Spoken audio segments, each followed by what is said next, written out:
Wildlife Sanctuary, Philippines.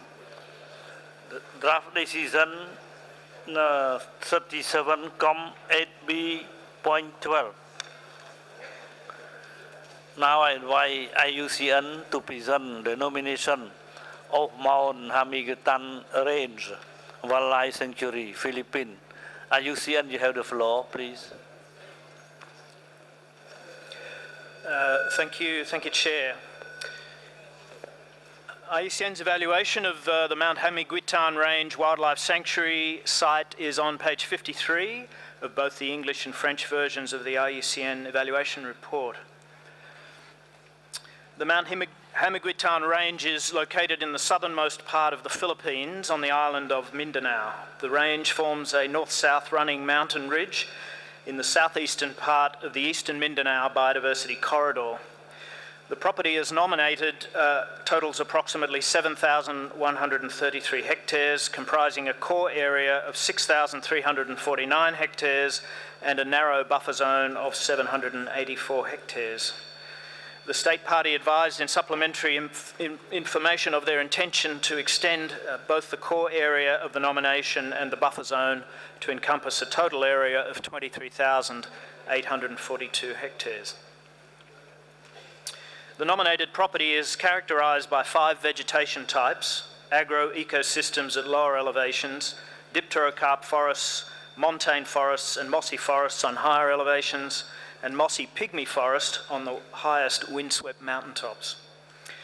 It is the only protected forest noted for having a large and unique area of pygmy forest with century-old trees thriving in the area's distinctive ultramafic soils. The variety of habitats contained within the property, combined with the undulating landscape, yield globally unique species of flora and fauna. The property displays high levels of endemism in a very concentrated area and protects a significant proportion of the globally unique biodiversity of remaining lowland and mountain forests on the island of Mindanao.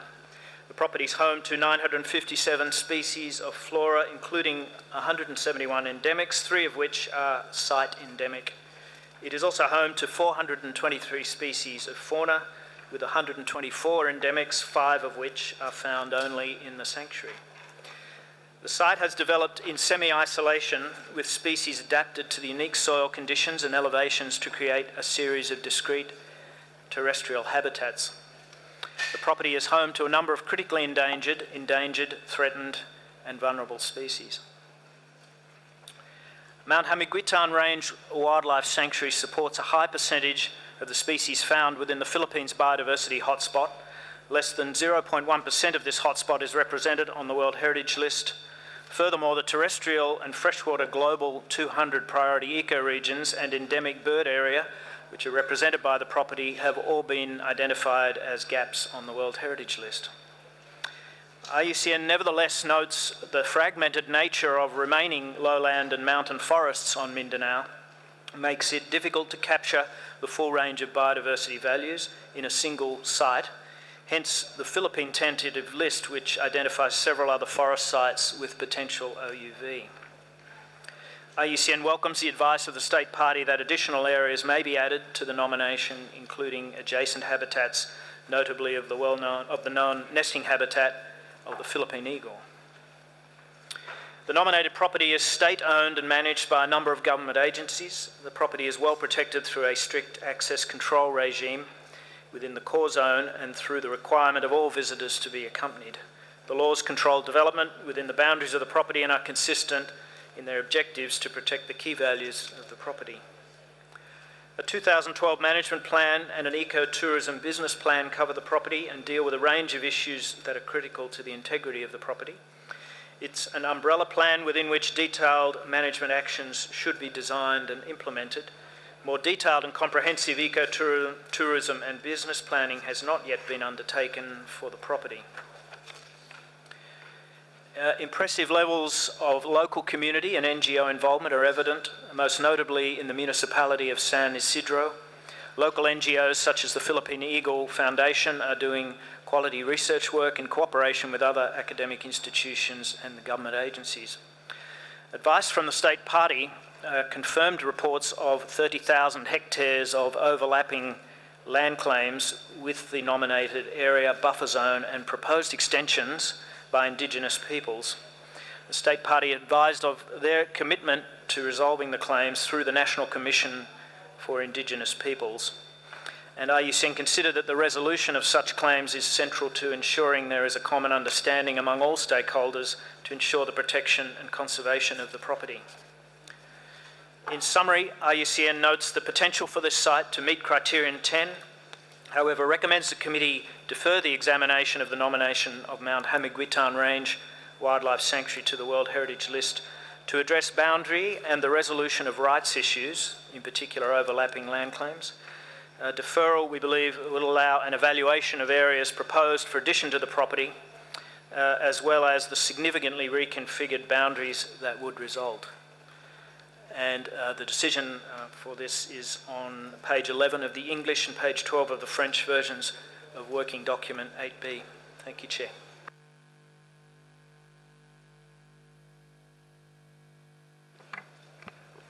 I open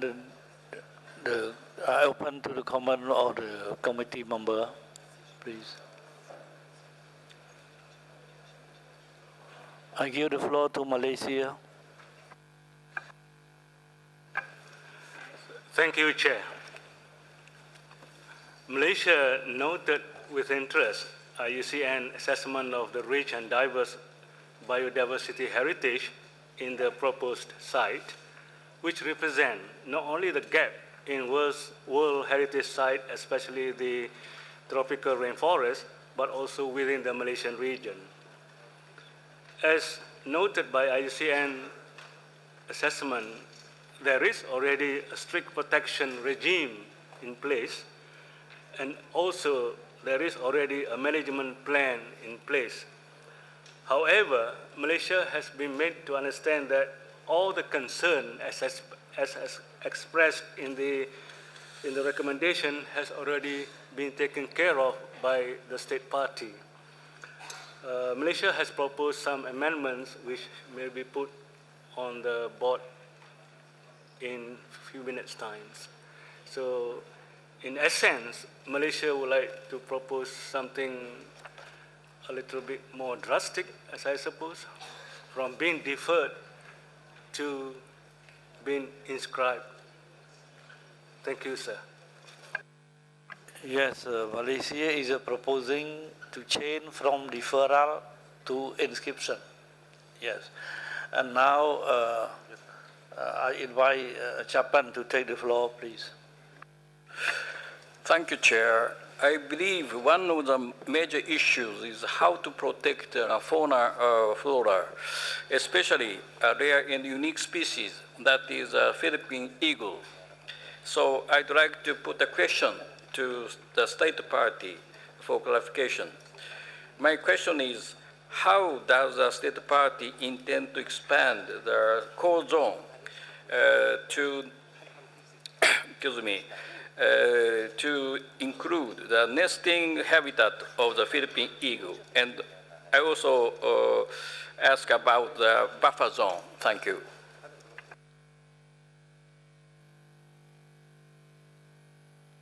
Call on Thailand, please.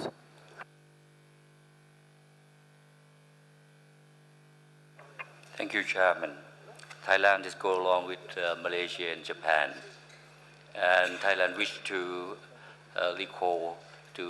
request committee to recall the recent successful achievement of the Philippines to delist its rice terrain out of the heritage in danger.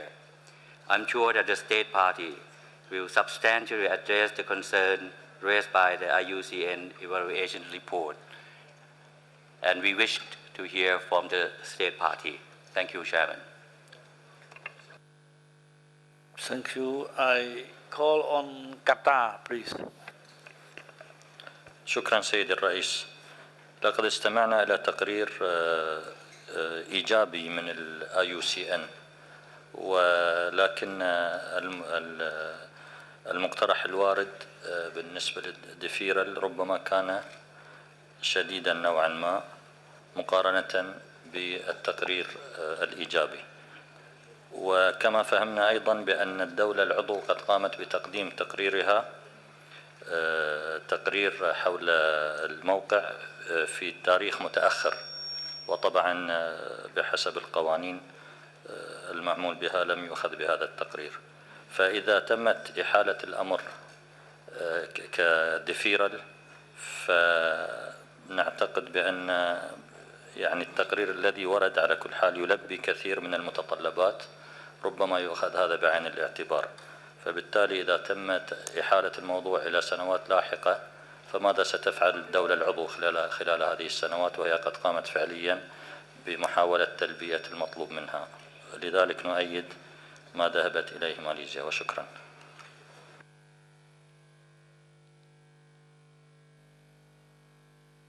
I call on Siabi, please. Thank you, Mr. Chair. We would like to acknowledge that the State Party finalized a memorandum of agreement with 3 tribal groups, and also provincial governments, which was recommended before, so that could really contribute to land use plans and management in the future. Also, State Party proposed a buffer zone, and since it will be significant enlargement of the property, it would be good to hear about the State Party statement related to management, and particularly related to nesting place for eagle critical habitat. Thank you.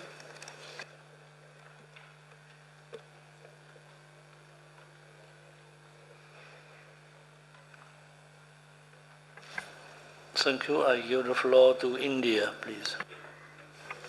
Thank you, Chair. I speak specifically on the issue of the rights of local people, a subject that has been raised in the evaluation and finds a place in the draft decision.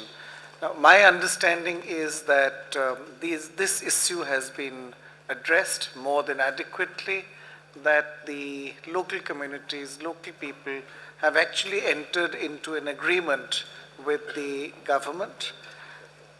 Secondly, that there is a due process of law, of Filipino law, that is in place to address such issues. So I'd like the State Party to confirm that both actions have taken place, and that if they have, this is no longer an issue that we need to be concerned with at this stage. Thank you, Chair. Thank you. Lamali, vous avez la parole.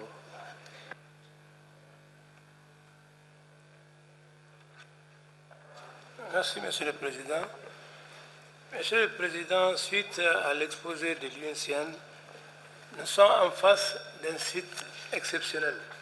Il s'agit d'une forêt protégée avec plus de 957 espèces, mais nous sommes surtout en présence d'une forêt qui a une forte concentration et de réserves en eau. Et suivant l'exposé de l'UNCN, on se rend également compte des efforts faits par l'État partie en vue de la protection et de la gestion de cette forêt. Il s'agit essentiellement d'un cadre juridique institutionnel qui est élaboré, qui est là, qui fonctionne. Il s'agit également du plan de gestion qui est un outil pratique de gestion de la forêt, mais surtout de la participation de la communauté locale, parce que le patrimoine d'abord appartient à cette communauté locale. Et nous pensons que nous partageons l'avis de la Malaisie, et nous saluons surtout la disponibilité de l'UNCN à accompagner l'État partie, parce qu'il s'agit en fait d'apporter un certain nombre de modifications mineures, c'est-à-dire des mesures d'accompagnement dans l'organe consultatif également serait prêt à faire. Merci, Monsieur le Président.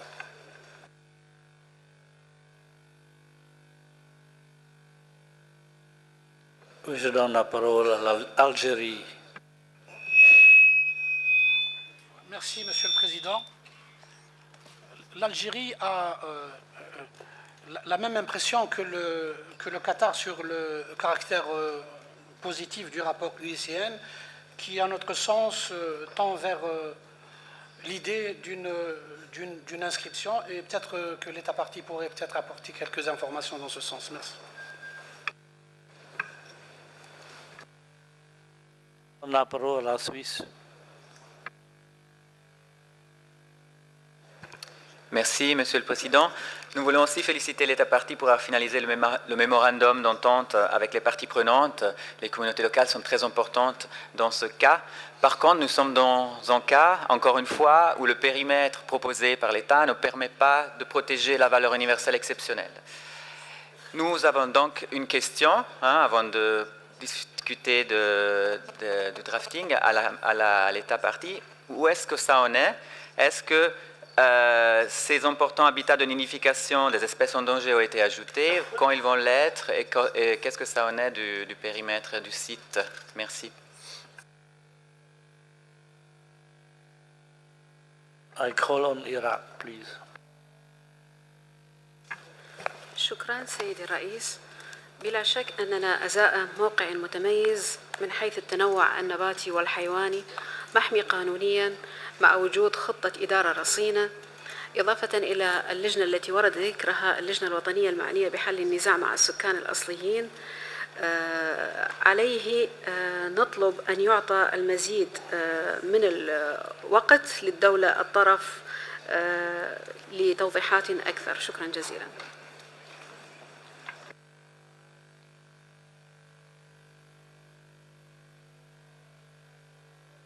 I call on United Arab Emirates, please. شكرا سيد الرئيس. ونحن نتابع تقرير الجهات الاستشارية عن هذا الموقع.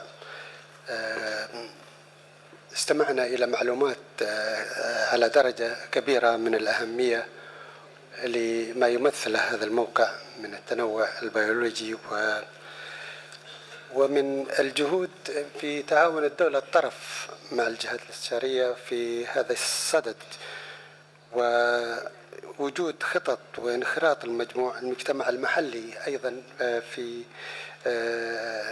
في هذا الشأن.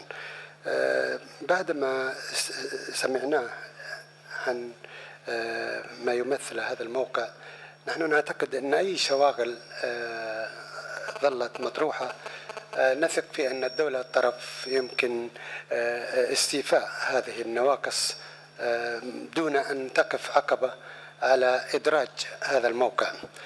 لذلك ومن أجل هذه القيمة العالية لهذا الموقع، نحن نضم صوتنا إلى الدول التي سبقتنا بتأييد اقتراح ماليزيا بالإدراج. شكرا.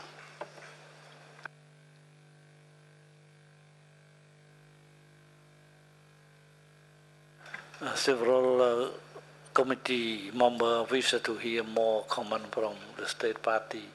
So Philippines, you have the floor.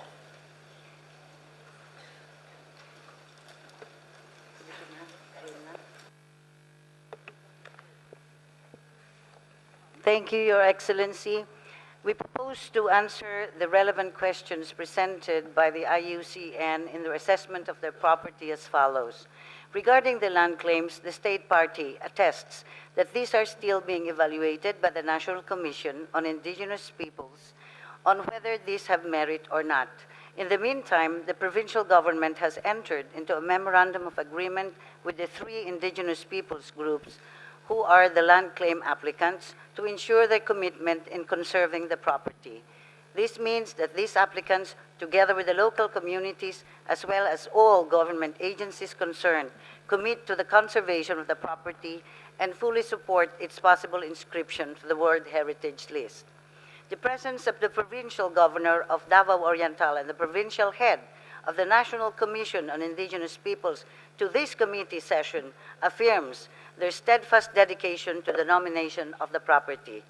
We are also pleased to report that a memorandum of agreement was signed by the provincial government, the Department of Environment and Natural Resources, and the Philippine Eagle Foundation, legalizing the Biodiversity Partnerships Project. This project addresses the fragmentation of the Mount Hamiguitan Range by declaring the 7,000 hectares of the Philippine eagle nesting habitat as a wildlife sanctuary, which now forms part of the core zone of the nominated property and designated an additional 9,000 hectares of buffer zone. All efforts were directed to gathering information and formulating policies that were pointed out in the IUCN report received last May. It is with pride that we report that we have substantially addressed all concerns owing to the overwhelming support of all stakeholders. IUCN recognizes the property as part of a biodiversity gap in the World Heritage List. Considering the site's high levels of endemic flora and fauna, the Philippines wishes to appeal for inscription of the site to the World Heritage List. We wish to thank the committee members for their support, IUCN for the recommendations, and Cambodia for hosting the 37th World Heritage Committee session. Thank you very much, Mr. Chair.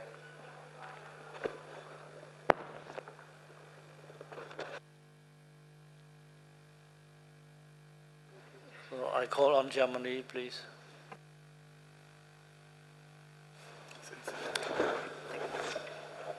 Thank you, Mr. Chairman.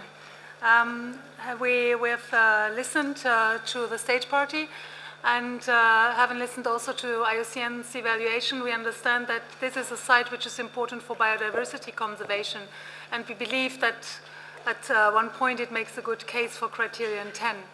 However, as IUCN stated in its evaluation, to be of OUV, the nominated site needs additional habitats to be added to ensure integrity. And having heard the state party, we commend them for the effort and its intention to add this critical Philippine eagle nesting habitat as a wildlife sanctuary to the site, and also for its intention to enlarge the buffer zone, both aspects which have been asked for by IUCN.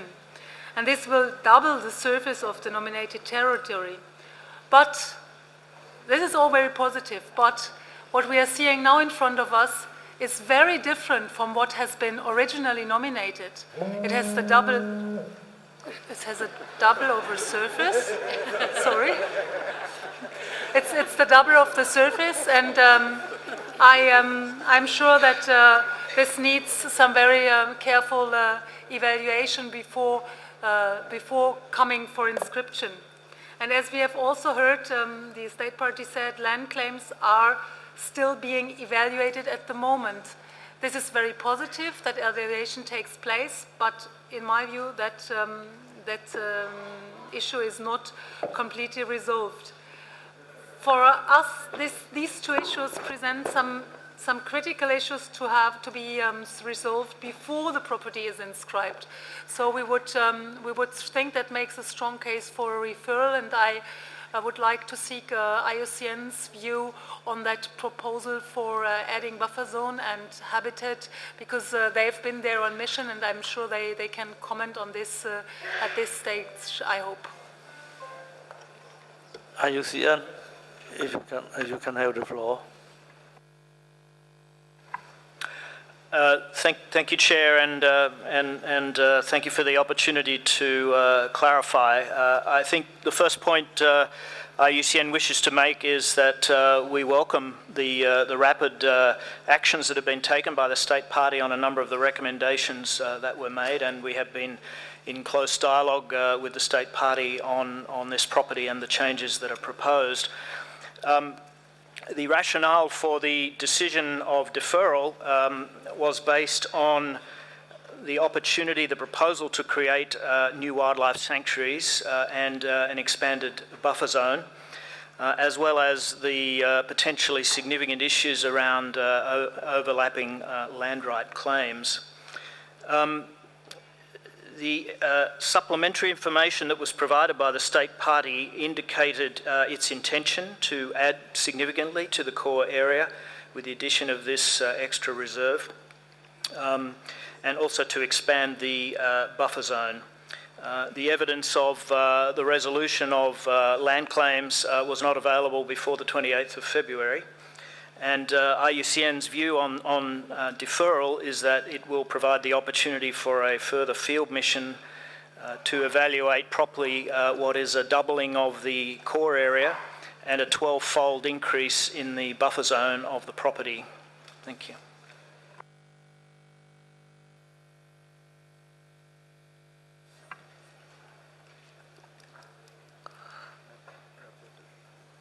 So I don't rapport.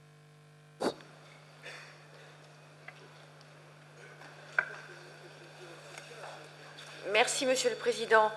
Des efforts incontestables ont été accomplis, mais nous pensons qu'il faut encore donner un peu de temps au temps afin d'apporter les corrections supplémentaires nécessaires. Et donc, en ce sens, nous soutenons ce qui vient d'être dit par les délégations de l'Allemagne et de la Suisse. Merci, Monsieur le Président.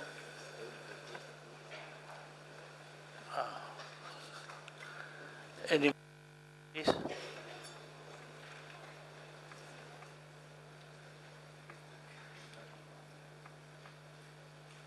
No more. So I call on rapporteur to present the text.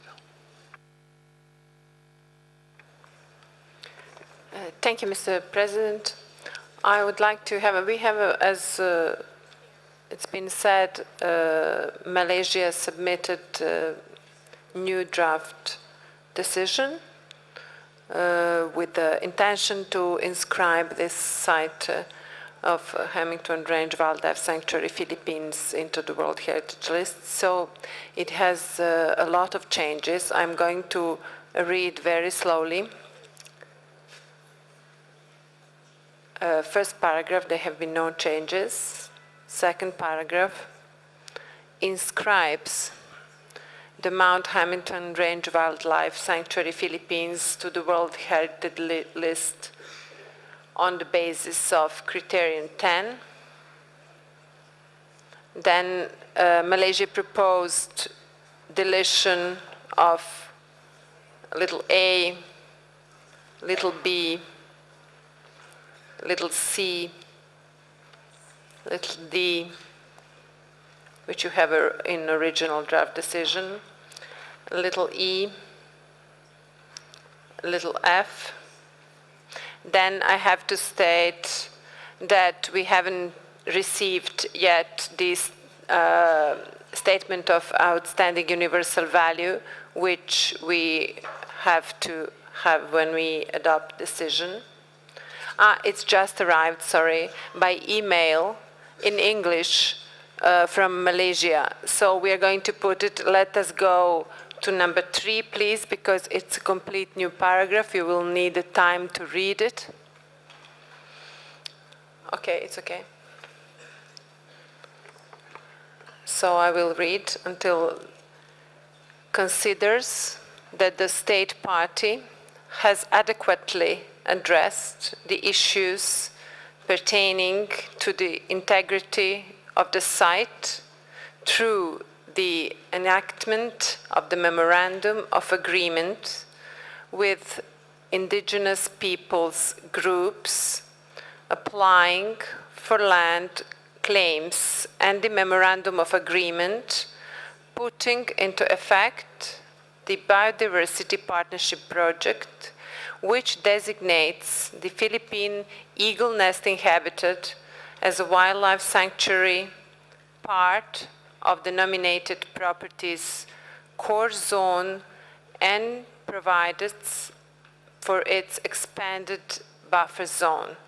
I just want to turn your attention to the fact that that proposal took some of the wording that was previously deleted. So actually some of the parts of deleted paragraphs you can find in following what I'm reading now. Then we have a number 4. Encourages the state party to formulate a detailed visitor and tourism management plan as a sub-plan to the management plan in recognition of the potential for increasing pressure for access and higher numbers of park visitors. And number B,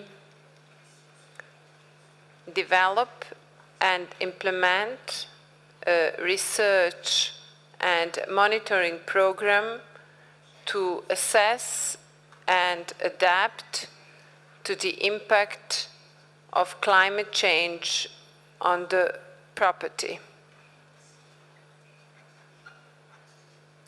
Thank you. I think, Mr. Chair, the time we insert the outstanding universal value, maybe you can ask if the state parties have some comments on what was proposed. Thank you. I call on IUCN to take the floor. Thank you, Chair. I think it just might be helpful to make a comment on paragraph 3 in the proposed amendment, and it may be helpful to the committee to also perhaps hear from the Secretariat in relation to the nature of a nomination. I just would like to point out in the way that this is worded that it implies that the newly designated area of the Philippine eagle nesting habitat would be part of the nominated properties core zone, and that there would be an expanded buffer zone provided. And I'm not sure that the Secretariat can confirm in terms of the sort of statutory position on that, but I think as things stand, those areas, there's not a possibility that those areas can be considered at this session part of the nomination. They need to be introduced into documents that are before the committee. What is before the committee at the moment is the nomination, is the supplementary information that was submitted by the 28th of February, which is the statutory deadline for such information to be provided to the committee, and that's the information that we are able to evaluate and present to the committee at this session. And anything that comes since then, without taking away from what I think is an enormous amount of effort and achievement that has been delivered in the Philippines to respond to the points, I think doesn't exist in the nomination at this point in time. So perhaps the Secretariat might comment, but as I read 3, it's describing things as being in the nomination that, as I would understand it, are not currently physically inside the nomination, and nor in terms of buffer zone are they recognised within the nomination. And the nomination as it stands is the Mount Hamaguita National Park on its original boundary as per the IUCN evaluation report and as per the nomination. But it may be, Chair, although it's at your discretion, that the Secretariat itself might wish to just comment on the statutory process issue here in terms of the nomination, the maps, etc. Thank you. Yeah, Secretariat, you have the floor. Thank you, Mr. Chair. We confirm that actually by procedure of the operational guidelines in terms of nomination, it is not possible to proceed adding parts that were not introduced in the nomination on the original document, either in additional information received by 28th of February. So it is not possible to introduce parts either as part of the nominated property or as additional or expanded buffer zone right at the moment of the committee meeting without proper evaluation. Thank you, Chair. Call on Germany, please. Thank you, Mr. Chair, and thank you for IUCN and the Secretariat to qualify this issue, which is not only content but also procedural, as I understood correctly from the Centre's intervention. As a committee member, we value the efforts made by the state party, and we sincerely believe that this is a site which has a very good potential to get on the list, but at the appropriate moment, right within the procedures of what this convention is working in. So having heard all this and not reiterating what I've been saying before, I feel that makes a very good case for referral. We can acknowledge, we can adapt the draft decision, the old draft decision, in terms of that, seeing what has been done or refining the text so that it well reflects the progress which has been made, but we would certainly have a big difficulty and would oppose to inscription, mainly also for procedural matters, but also in terms of content, because this big boundary addition has to be properly evaluated. The same is true for MOUs and land claim plans or understandings which have been reached. And I think we should give the property and us the time to review this on a proper basis, have the time, come back with that property next year and be ready to say, yes, this is a wonderful site to be inscribed then. And I feel this is the right procedure to follow, and I hope that other fellow committee members can follow us on this position. Thanks.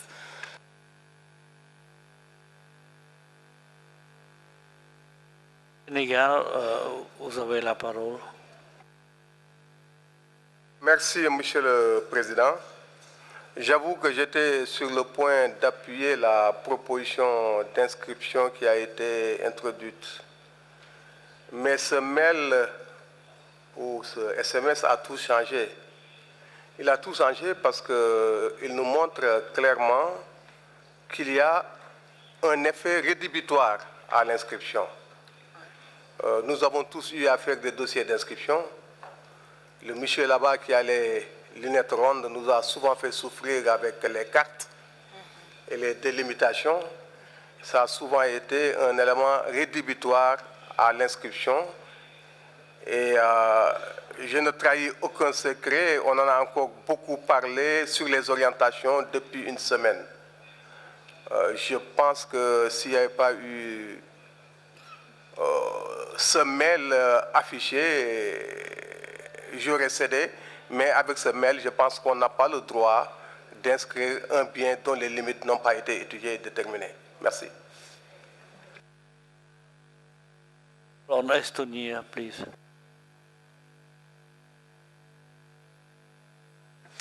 Thank you for the floor.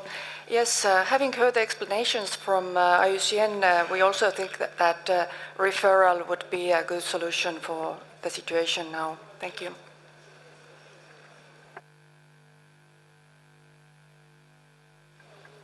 Je donne la parole à la France.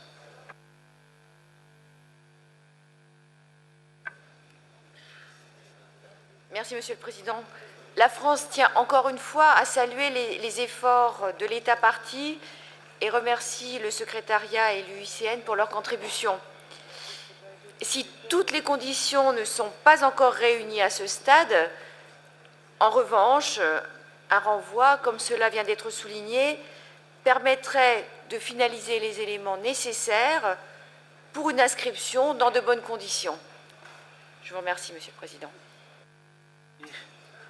Je donne la parole à la Suisse. Merci, Monsieur le Président. Comme nos collègues ont dit, nous ne pouvons pas décider aujourd'hui d'une inscription. Nous n'avons même pas quel périmètre ce site a. Donc, je pense vraiment que c'est impossible aussi au niveau procédurier, mais aussi au niveau logique, de procéder aujourd'hui à une inscription de ce site. Donc, ça serait plutôt un différé, hein, comme on avait dit au début, parce qu'il y a encore beaucoup de travail à faire. On a vu que l'État partie a une énorme volonté à déjà commencer les travaux pour améliorer le dossier. Donc il y a une amélioration nécessaire. L'État partie le reconnaît, mais ses engagements sont très forts. Mais en tout cas, à l'état actuel, on ne peut pas juger de l'inscription de ce site. Merci. Merci. I call on India. Thank you, Chair. I'm just trying to clarify things for myself. The issue of the local people. As I understand it, there was a visit by the IUCN team. There have been discussions with the local people, and the IUCN advised that in some way there could be an agreement or a memorandum of understanding, if I understand the position. The state party, the Philippines, has acted very promptly. At one level, it has a law to deal with this. The state has a law, the state has a process. This process was in place, IUCN or no IUCN. Irrespective of the nature of the problem that the local people have, if they have one. As I understand it, the local people actually filed some claims even after, and that's a process that's going to happen. The minute you open out and encourage people to come forward with, and they see the possibility of some advantage, they will do it. So in this case, the state party has responded very promptly and signed forged an agreement with the communities. That's actually over and above the process of law. But even without that, there is a process by which the claim or any claim made by any person in this area would have been resolved through a semi or quasi-judicial process.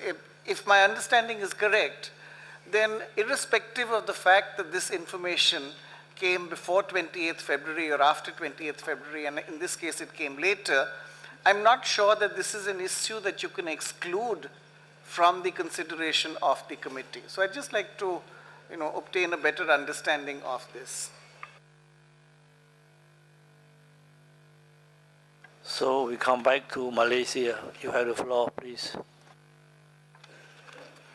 Thank you, Chair, once again.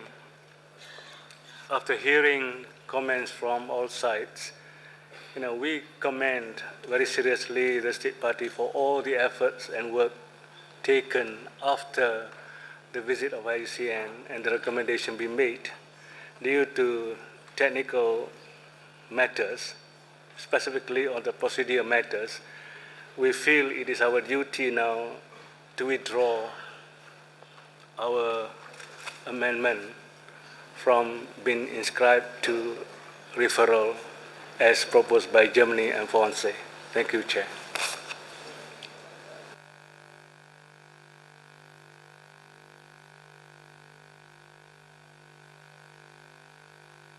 You have the floor. Colombia, you have the floor. Gracias, señor presidente. En primer lugar, quisiéramos felicitar al Estado filipino por las explicaciones tan contundentes que ha hecho, por el esfuerzo demostrado frente a este importante sitio y quisiéramos sumarnos a la propuesta de Alemania, Estonia, Francia, Malasia, Senegal, de darle la oportunidad de complementar y definir algunos aspectos menores que están todavía en consideración. Gracias.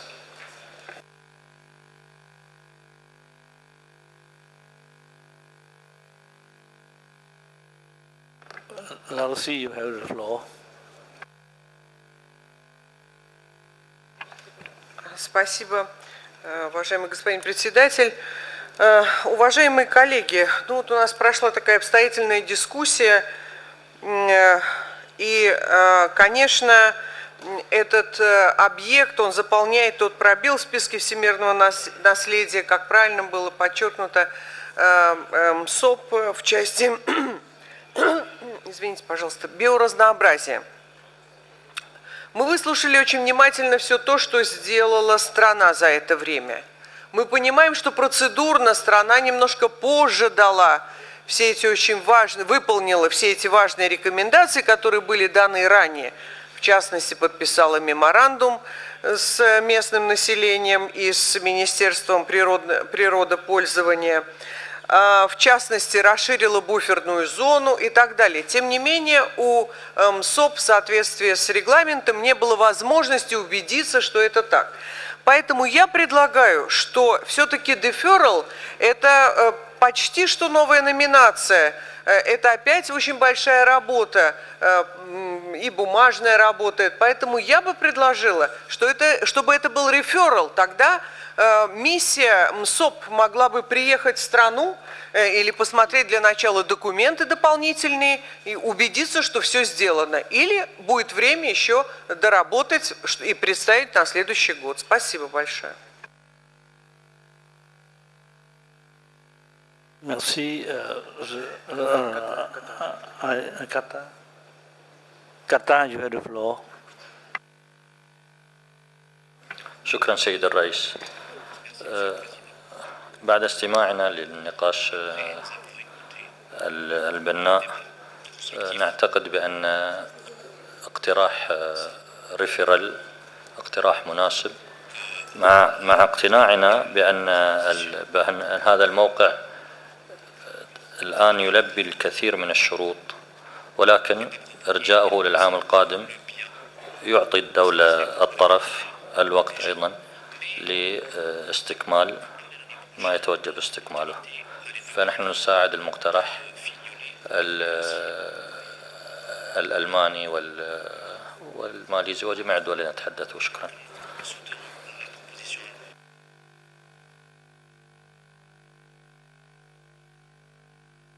Thank you. I call on IUCN again.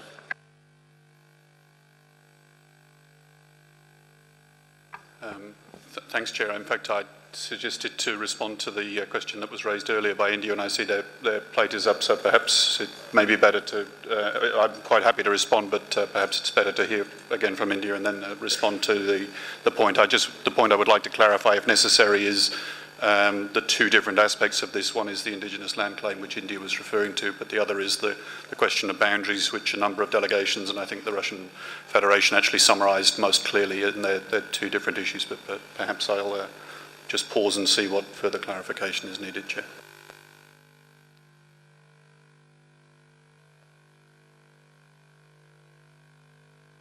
Call on India, please.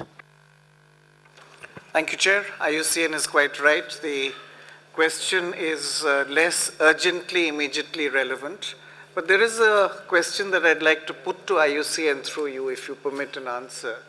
That with the same process of accommodation, urgency, dialogue that IUCN has shown, and we as India are witness to that, would they be able to reach out to the Philippines and accommodate and do this very quickly, which is to assess the impact and the potential of the site, both on the indigenous peoples, which is a smaller issue, which is a lesser issue, and on the question of the boundaries of the site. It's a question that I'd like to put to the IUCN, and I hope that there is a positive answer so that the Philippines is reassured that they would be able to come back next year with an improved and perhaps more complete nomination. Thank you, Chair.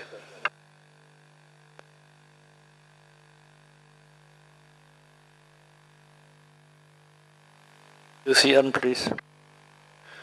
Thanks, Chair. Just to respond to the point which I can respond to in terms of the two different issues. So, as far as the question of the revised boundaries is concerned, the mission saw the terrain, including the areas that I think are now proposed for both inclusion as new areas that would be added in a revised boundary of the property, and also the new buffer zone. So, on that aspect, we would not see the need for a new mission, and we've had a good opportunity for dialogue with the Philippines since the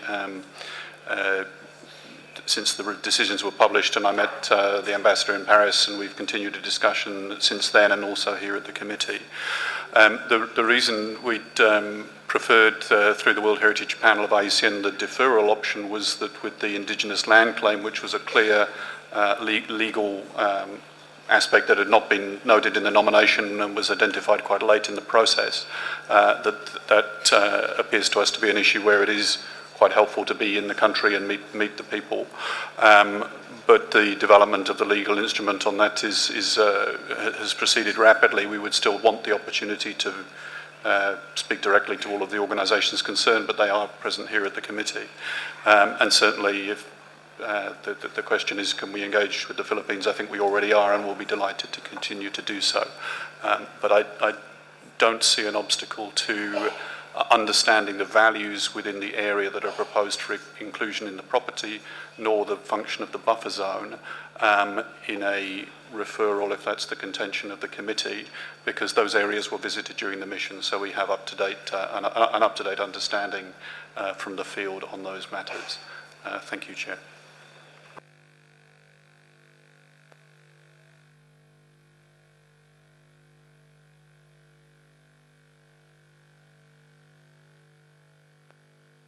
I'll call on the rapporteur, please.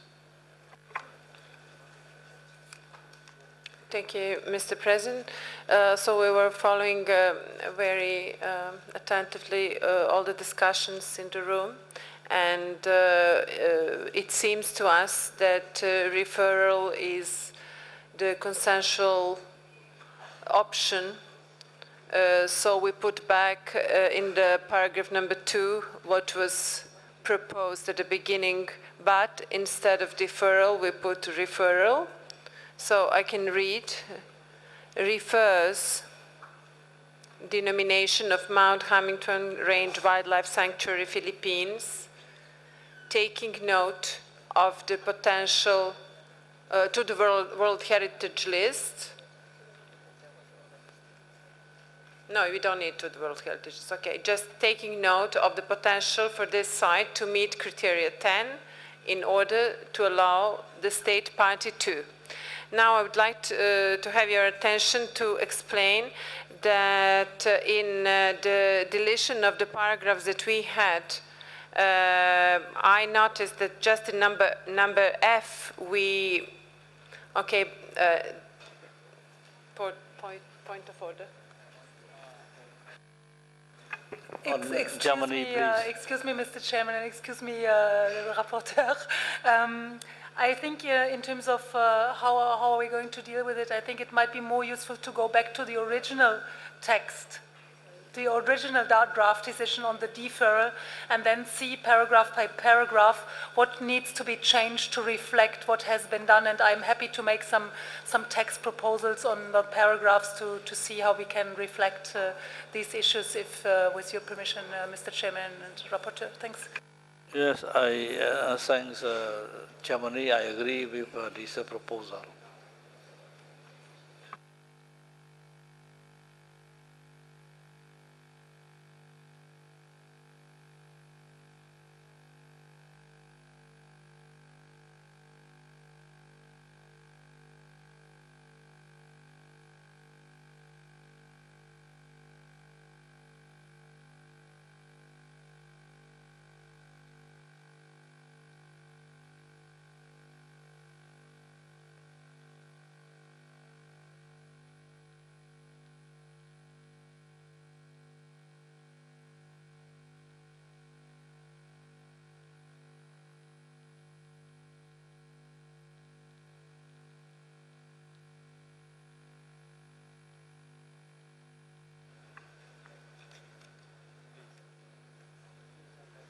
Thank you, Mr. Chair. So I'm reading little a. Okay, I have an English one.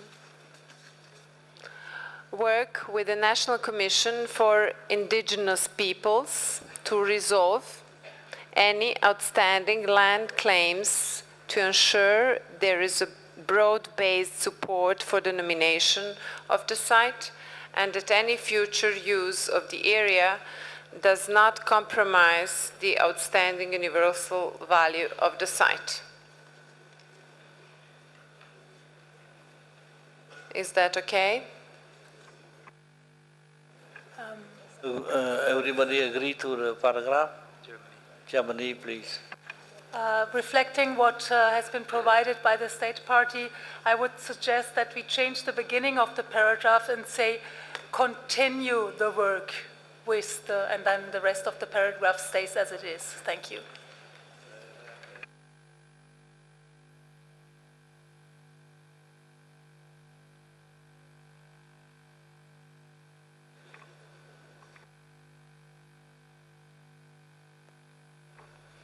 B, finalize a memorandum of understanding with stakeholders to secure cooperation on the protection and management of the site. So they did something about a man. Please, is there any comments? Je donne la parole à Smith. Merci, Monsieur le Président. Au vu des informations reçues, je pense que ce point peut être enlevé de la décision. Et en plus, je propose ensuite, plus bas, d'ajouter un point où on félicite l'État partie pour avoir finalisé ce mémorandum d'entente avec les parties prenantes, etc., dans la décision. Merci.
I call on Switzerland if you can, I think, express clearly what do you want to add to the paragraph. Merci, Monsieur le Président. Ma proposition était de faire un point plus bas, donc un point 3 en soi ou tout seul, où on félicite vraiment l'État partie pour ça, pour donner aussi, pour souligner ce point. Merci. Je peux lire une proposition si vous voulez. Alors, félicite l'État partie pour avoir finalisé le mémorandum d'entente avec les parties prenantes pour obtenir leur coopération en matière de protection et de gestion du site. Plus lentement, s'il vous plaît. Félicite l'État partie pour avoir finalisé le mémorandum d'entente avec les parties prenantes pour obtenir leur coopération en matière de protection et de gestion du site.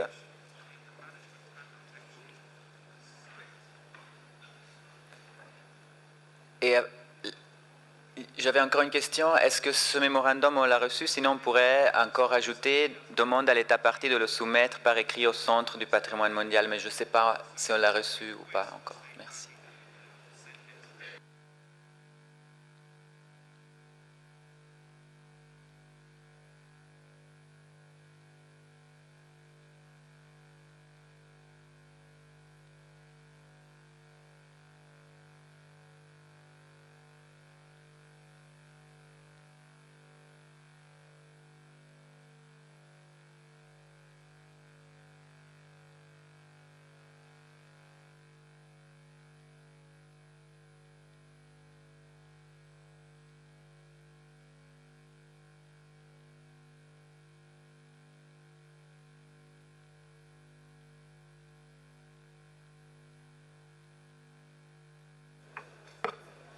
So you decide we will adopt this paragraph later. I will read paragraph C. We strike out number B. We are now on number C. Consider future expansion of the site to include important nesting habitat for endangered species such as the Philippine eagle, and to furthermore expand the buffer zone in order to enhance the integrity of the site. We have already proposal from the state part, from the Malaysia.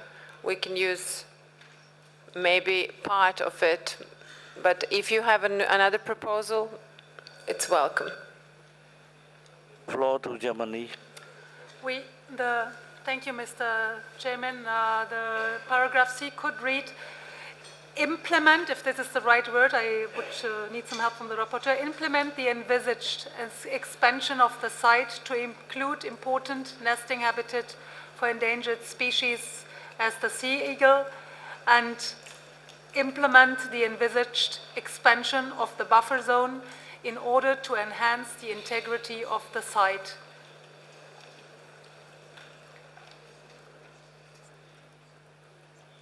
Please repeat. It's just changing the very first, just in the beginning of the paragraph, replace consider future by implement the envisaged.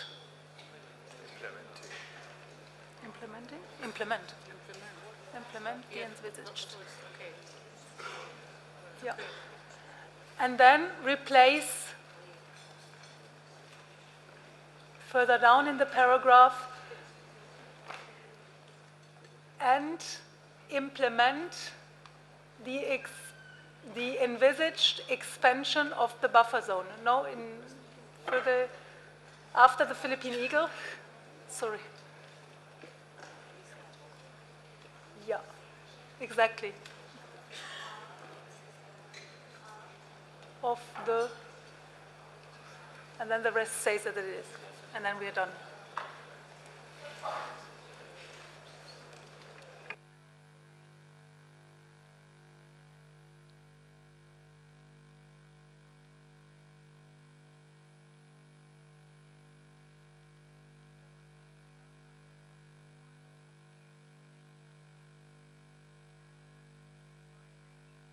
France. La France, vous avez la parole. Merci, Monsieur le Président. Avec votre permission, je voudrais remonter un tout petit peu plus haut dans le projet qui nous est soumis. Voilà, encore un tout petit peu plus haut. Voilà, nous nous interrogeons en fait sur l'opportunité d'avoir les références à un mémorandum d'entente et nous souhaitons que cette disposition ne figure pas dans le projet qui nous sera soumis et qui relève de l'ordre juridique interne.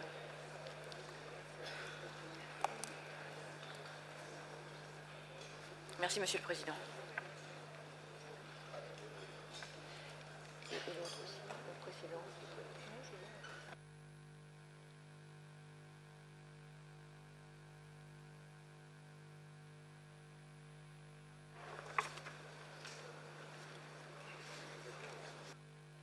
Yes.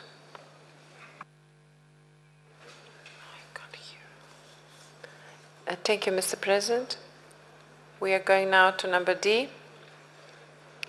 Prepare a detailed visitor and tourism management plan as a sub-plan to the management plan in recognition of the potential for increasing pressure for access and higher numbers of park visitors.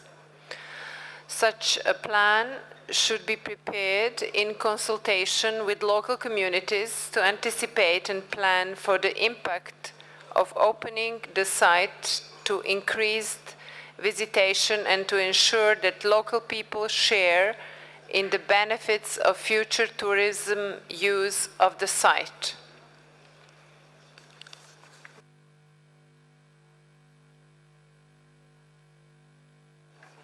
Is it okay, the paragraph?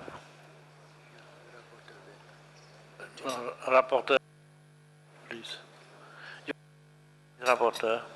Merci, Monsieur le Président.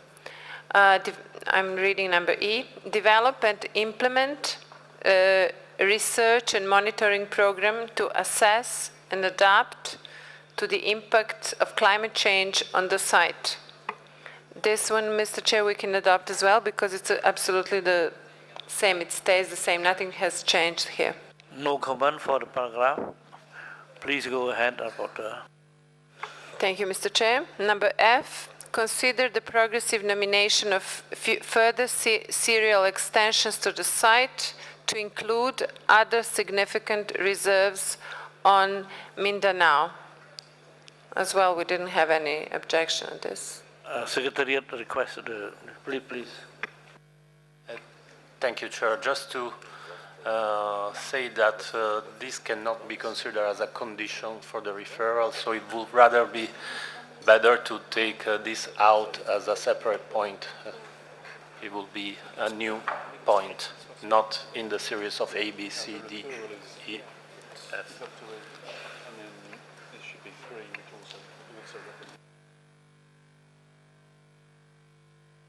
Please. We are going to put this as a new paragraph. Thank you. Can I go on? Please go on. So now we can have a paragraph félicité. Okay, commands. Number 4.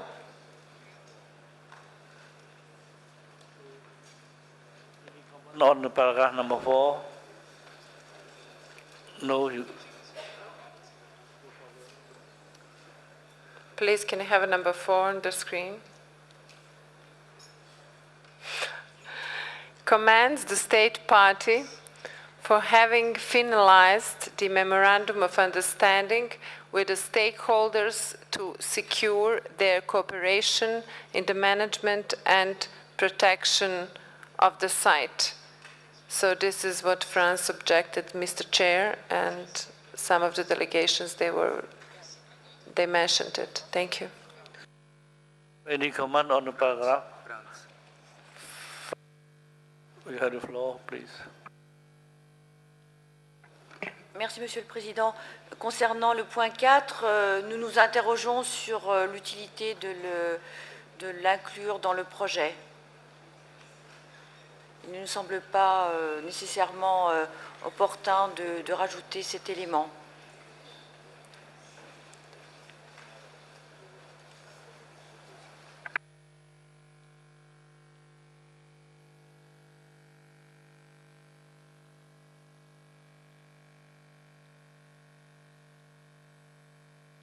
Switzerland, do you agree to this? Switzerland, do you agree to the new paragraph number 4? France is proposing deletion. Does Switzerland agree? Because France proposed the deletion. So Switzerland can agree to this? On avait mis ce point-là parce qu'on l'avait enlevé des demandes, et donc c'était pour souligner qu'une demande avait été remplie et que le mémorandum avait été présenté. Et c'était pour ça qu'on avait demandé de féliciter l'État pour ça, parce que c'est un avancement important dans le dossier. Si le comité pense qu'il faudrait enlever ce point, nous sommes ouverts à la discussion, évidemment.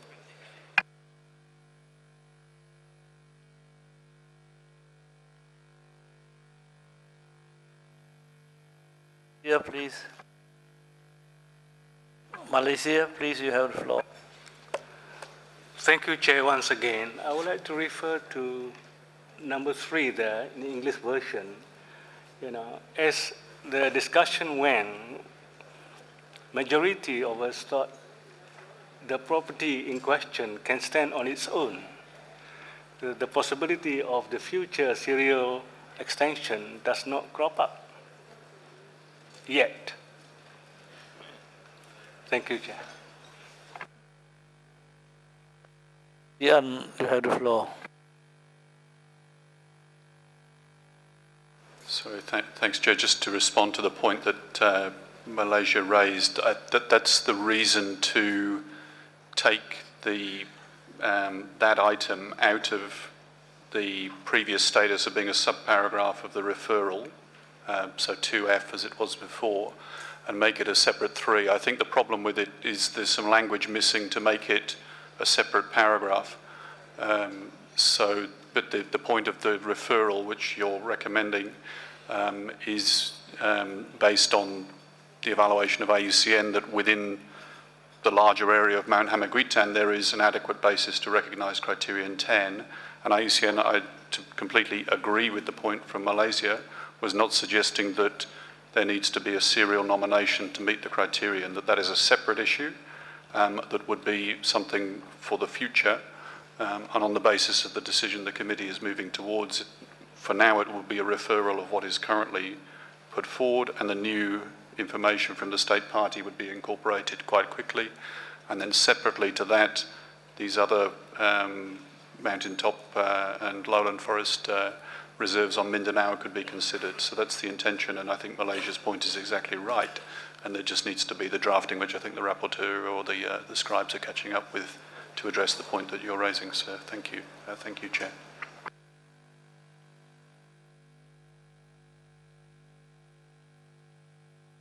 I call on United Arab Emirates, please. شكرا سيد الرئيس. نحن نعتقد أن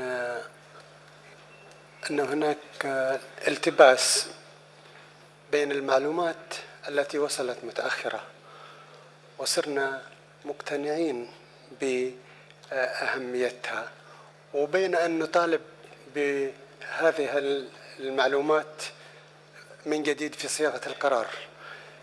فنحن نعترف أن المعلومات صحيحة ولكن وصلت متأخرة، ونحن نصيغ القرار هنا ممكن أن نشيد بهذه المعلومات التي وصلت متأخرة على أن تعمل الدولة الطرف على إحضارها مع بقية النواقص التي أو الشواغل التي عبرت عنها IUCN في استيفاء إدراج هذا الموقع. فأنا أعتقد أنه IUCN مداخلتهم الأخيرة قد أشارت إلى هذا الأمر. الذي نريد أن نوضحه أن المعلومات التي وفرتها الدولة هي تلبي كثير من النواقص ولكنها غير مقبولة في الوقت الراهن. فنحن إما أن نعترف بأن هذه المعلومات قيمة ولكن وصلت متأخرة وسيستفاد منها عند عرض طلب الإدراج للسنة القادمة ونتجنب المطالبة بها في هذا القرار.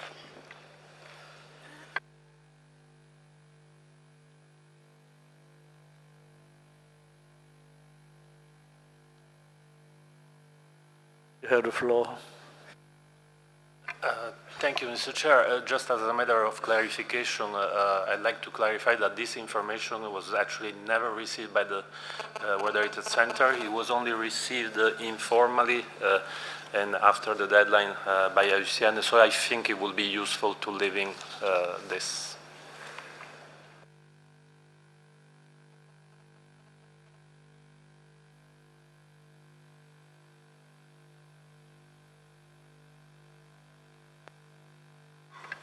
Rapporteur, please. We have two proposition and two possibilities here. We would like to say that State Party has made certain progress, and actually in original draft decision there was a paragraph 3 where we say commands the State Party and the range of stakeholders, etc. And then we have a new proposition of new paragraph that actually commands the State Party for this memorandum of understanding, which is very important for the local stakeholders. So the progress has been made. So either you delete the paragraph as France suggested, that one where we say we command and leave the original paragraph, or we delete original paragraph and leave this one that was proposed by Switzerland. Thank you, Mr. Chair. All on India, please. Thank you, Chair. I'm just wondering why we only criticize states parties. When something has happened, why don't we commend them? And I think it's important because stakeholders, the community, has actually involved itself, has actually come forward.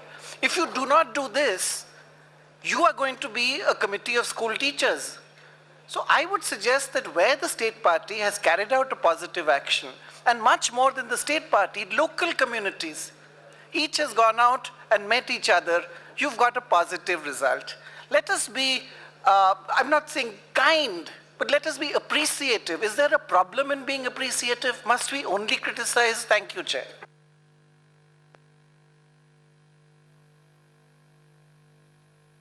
Call on Germany, please. Thank you. We would agree with keeping the paragraph, or having the paragraph as suggested by Switzerland, taking into account what the Indian colleague has just said, and we confirm, yeah, we have to submit some positive message here. Thanks.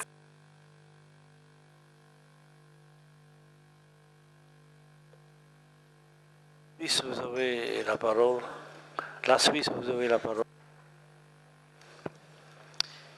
Merci, Monsieur le Président. On voulait aussi soutenir ce point qu'on avait proposé. On peut peut-être trouver une solution dans ce sens, parce que c'est vrai que on est un peu, pas tout le monde a eu les mêmes informations, donc on pourrait ajouter encore à cette question et demande à l'État partie de le soumettre par écrit, donc de soumettre ce mémorandum par écrit au Centre du patrimoine mondial dans les plus courts délais. Par exemple, une solution de ce type où on ajoute aussi la demande de le présenter, ce mémorandum. Justement, j'avais posé la question quand j'avais proposé ce point, parce que je ne savais pas si le mémorandum avait été présenté ou pas au centre. France, vous avez la parole. Merci, Monsieur le Président. Dans la formulation telle qu'elle était initialement proposée, nous pouvons nous y rallier sans problème. Sans le rajout qui est proposé par la Suisse, nous l'acceptons sans problème.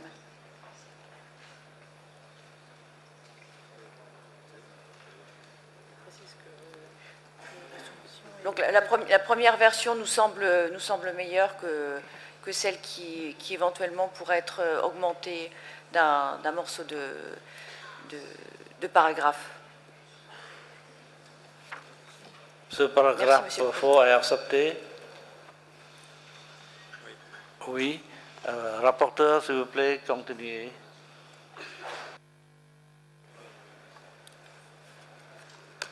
I'm going to read the paragraph as it was amended just now.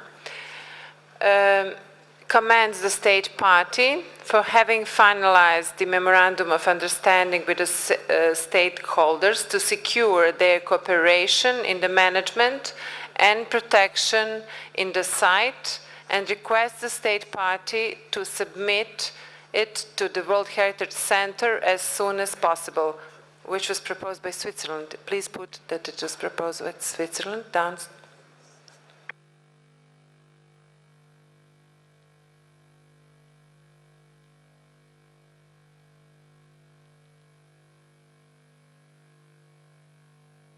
For Malaysia, please. Thank you, Chair, once again. We would like to support number 4, Chair, but omit number 3 above that. This is not relevant at the present moment.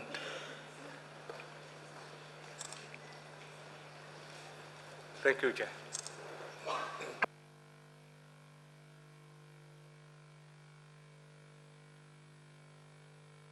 You think we have to delete the number 3?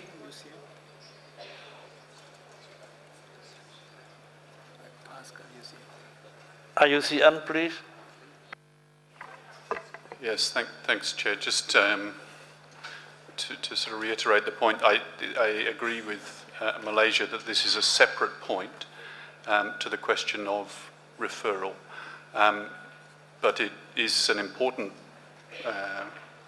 concept in our view in terms of the future potential to add to this site if it is inscribed by the committee at its next session or in the next session or two. So just to explain the point, it's for the committee to decide if it wishes to retain it. The contention is that this should be, if it's retained, a separate item to the referral, and it should be something for longer term consideration of the state party that would only be relevant after the point at which the committee might have decided to inscribe Mount Hamiguitan on the World Heritage List. But we would contend it's an important point, and I think we would contend it's helpful to the state party because it would record the intention of the World Heritage Committee to recognise further areas on Mindanao at some point in the future, rather than leave that question still open. But it is completely for the committee to decide if it wishes to retain the point or not. Thank you, Chair. We have to delete? Yes, okay. Yeah. Okay. Yes. Can the committee now adopt the decision as the mandate? Yeah. Thank you, Mr. President. I think that we agreed upon the proposition, so you can proceed to the adoption of whole decision. Thank you. So we have no more comment. I request the committee to adopt the whole text. So le texte est adopté.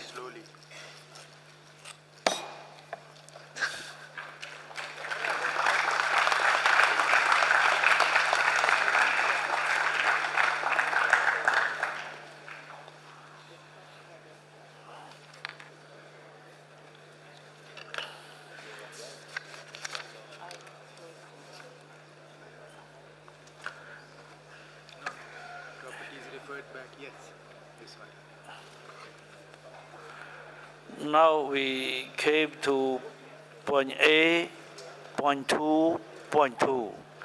Property defer or refer back by previous session of the World Heritage Committee. Tajik National Park. Mountain of the Pamirs, Tajikistan. Draft decision 37.BB.14. I now invite IUCN to present the nomination of the Tajik National Park, Mountain of the Pamir, Tajikistan. IUCN, you have the floor, please. Thank you, Mr. Chair. IUCN's evaluation of this property is on page 99 of the English version of the IUCN evaluation report and page 101 of the French version. The nominated property, Tajik National Park, Mountains of the Pamirs, coincides with Tajik National Park itself, an area of 2,611,000 hectares, located in the eastern part of Tajikistan and covering 18% of the entire country. There is no formal buffer zone, as the remoteness and rugged character of the sparsely inhabited surrounding mountains are considered to constitute an adequate physical buffer. In 2009/10, a smaller percentage of the Tajik National Park was nominated, covering a core area and buffer zone, all within the boundaries of the park. The IUCN evaluation and committee decision noted that the property met criteria 7 and 8, and that these values could be strengthened by adding additional areas in the Tajik National Park. The committee deferred the nomination to allow the state party to refocus a nomination on criteria 7 and 8 and address a number of other issues. The Pamirs are the third highest mountain system in the world, and Tajik National Park the largest protected area in the Palarctic realm. There are 1,085 recorded glaciers within the nominated property, with more than 1,000 of these are more than 1.5 kilometres in length, and a dozen of these exceed 20 kilometres in length. The Fedchenko Glacier, at a length of 77 kilometres, is the world's longest outside of the polar regions. The visual combination of some of the deepest gorges in the world, surrounded by rugged glaciated peaks, as well as the alpine desert and lakes of the Pamir High Plateau, adds up to an alpine wilderness of exceptional natural beauty. The property also contains more than 400 lakes, including the highest naturally dammed lake in the world, youngest high-altitude lake, and the world's highest lake of meteoric origin. The Pamir Mountains are a major centre of glaciation on the Eurasian continent, and the property illustrates within one protected area an outstanding juxtaposition of many high mountains, valley glaciers and deep river gorges, alongside the cold continental desert environment of the high Pamir Plateau landforms. The Fedchenko Glacier itself is a globally superlative exemplar of glaciation processes. An outstanding landform feature of the property's geologically dynamic terrain is Lake Serez, created in 1911 by a magnitude 9 earthquake, generating a landslide of an estimated 6 billion tonnes of material, and is possibly the youngest deep water alpine lake in the world. Tajik National Park furthermore offers a unique opportunity for the study of plate tectonics and continental subduction phenomena, thereby contributing to our fundamental understanding of earth-building processes. Tajik National Park alone does not appear to be the most biologically diverse and/or representative site of the region. Due to its high elevation and aridity, the property has relatively low species diversity for both flora and fauna. The property coincides with a biodiversity hotspot, the mountains of Central Asia. However, it only covers 3% of this hotspot. Furthermore, only 10% of the park is biogenic, being landscapes formed under the influence of living organisms, the rest being rock, snow and ice. IUCN concludes that Tajik National Park's biodiversity is unlikely to match or exceed that of existing or proposed high mountain World Heritage properties in Inner Asia. The same holds true with regard to endemism, and Tajik National Park is home to only a small number of globally threatened species.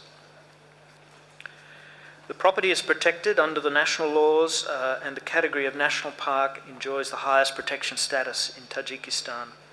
The legislative framework and management arrangements for the property are comprehensive and clear, and all activities that could threaten the integrity of the property, including mining, are legally prohibited. There is a medium-term management plan approved by the government, and the State Agency of Natural Protected Areas is responsible for coordination of all activities in the park. The implementation of the management plan involves the participation of local communities, and their traditional rights over the use of natural resources are respected. Financial resources for the property are modest, and opportunities should be explored to secure additional international support and develop tourism revenue opportunities. IUCN would like to note that the 2010 deferral by the World Heritage Committee of Tajik National Park's nomination has been particularly effective in improving this nomination that has come back to the committee at this session. So in summary, IUCN considers the property meets natural criteria 7 and 8 and satisfies the necessary integrity, protection and management requirements. IUCN duly recommends that the committee inscribes the Tajik National Park under natural criterion 7 and 8 with a number of recommendations to improve future management and cooperation. And the draft decision is set out on page 12 of both the English and French version of Working Document 8B. Thank you, Chair. I open the floor for comment.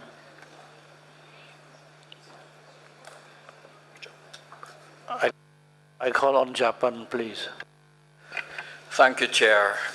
Japan would like to support this Tajik National Park for inscription, which is the first inscription in Tajikistan as a natural heritage on a natural heritage list, World Heritage List. Excuse me. Japan also commend the tremendous effort made by the state party after the decision of the deferral in 2010. Thank you. Mr. Nia, you have the floor. Thank you for the floor. The unique high mountainous area of Pamir is an expected and upstanding addition to the natural sites of World Heritage. We appreciate the huge work done by the state party for the nomination, especially making good use of the deferral process. Estonia congratulates Tajikistan for receiving international recognition for holding the roof of the world on their shoulders. Thank you. Germany, you have the floor. Thank you, Mr. Chairman. Germany joins the previous speakers in congratulating the state party for this convincing nomination. And I would also like to recall that 4 years ago this site has been deferred, and in the meanwhile the nomination has been improved considerably, and we can adopt today with pleasure. Thank you. Call on United Arab Emirates, please.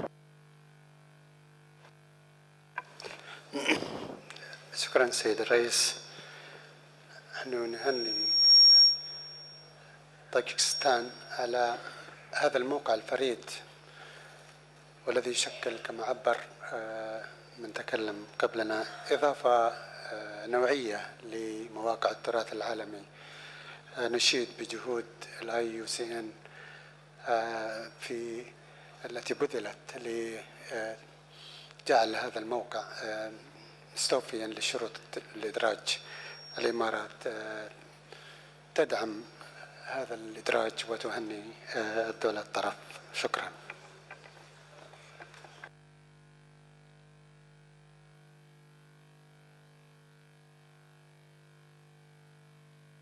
On Russia, please.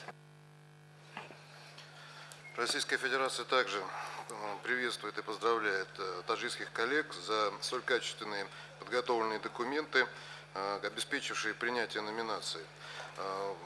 Рады за то, что удалось сделать обеспечить столь отличное состояние сохранности данного объекта, и то, что этот объект является первым объектом. Желаем дальнейших успехов.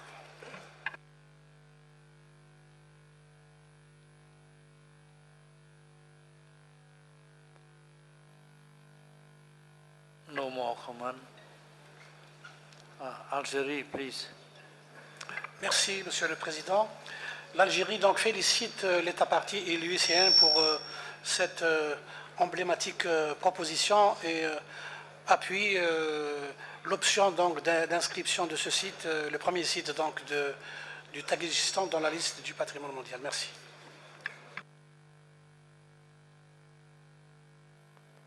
Donne la parole à la délégation du Cambodge. Merci, Monsieur le Président. Le rapport de l'UICN a montré que ce site magnifique répond aux exigences de l'inscription. Le Cambodge appuie donc son inscription.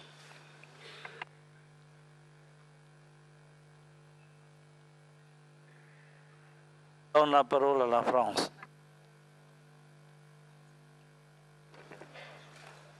Merci, Monsieur le Président. La France félicite le Tadjikistan pour cette proposition d'inscription et c'est une grande première dont nous nous réjouissons. Merci, Monsieur le Président.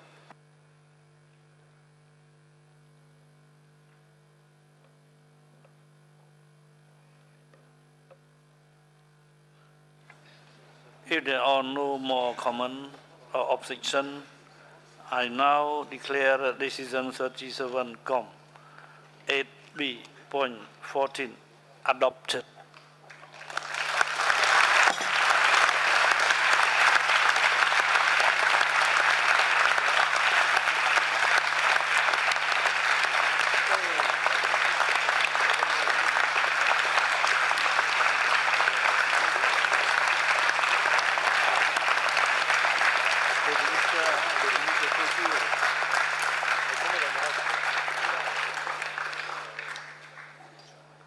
Let me congratulate Tajikistan on behalf of the entire committee for the inscription of this property.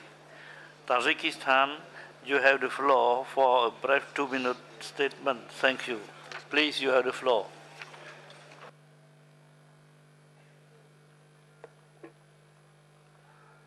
Уважаемый господин председатель, уважаемые члены Комитета всемирного наследия ЮНЕСКО, дамы и господа, пользуясь случаем, хочу поблагодарить правительство Королевской Камбоджи за организацию и радушный прием.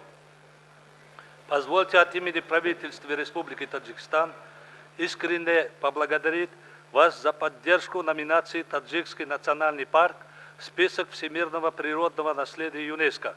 Теперь он является первым природным объектом Таджикистана, включенным в список ЮНЕСКО.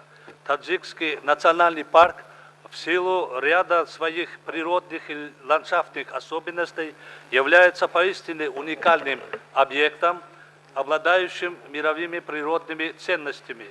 Национальный парк был образован с целью сохранения уникальных ландшафтов по миру, разнообразия редких и исчезающих видов флоры и фауны, историко-культурных и природных памятников, развития туризма, устойчивого использования природных ресурсов и улучшения уровня жизни населения, проживающего в зоне парка. Важно также отметить, что общая площадь парка составляет 2,6 миллионов гектаров, что составляет более 18% территории Республики Таджикистан. Также хотелось бы поблагодарить всех вовлеченных в процесс подготовки нашей номинации, в частности Международный союз охраны природы, экспертов за плодотворное участие в процессе подготовки номинации. Дамы и господа, общеизвестно, что Республика Таджикистан является инициатором ряда глобальных программ по бережному отношению к использованию природных ресурсов, в том числе программы «Десятилетие вода для жизни» на международном уровне. В свою очередь, правительство Таджикистана приложит необходимые усилия для сохранения уникальных природных ландшафтов, биологического разнообразия и историко-культурных ценностей парка в сотрудничестве с Центром всемирного наследия и ЮНЕСКО. Благодарю за внимание.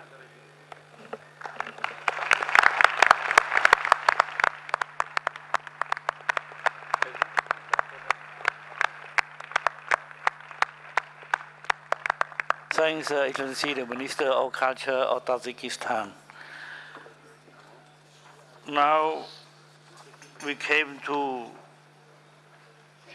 item A.3, Europe, North America.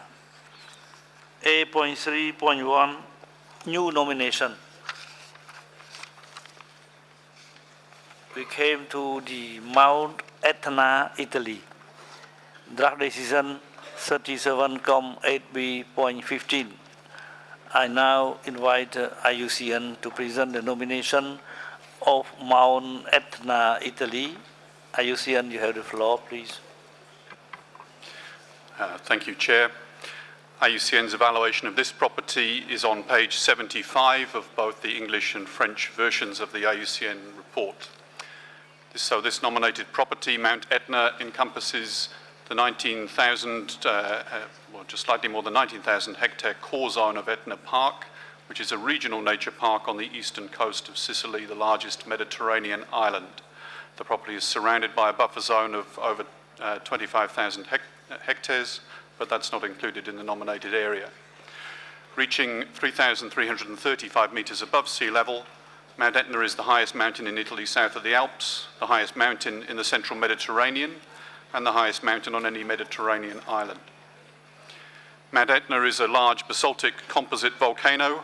It has a complex eruptive history which can be traced back for over 500,000 years, and its activity has been documented by people for almost 3,000 years, one of the longest documented records of historical volcanism.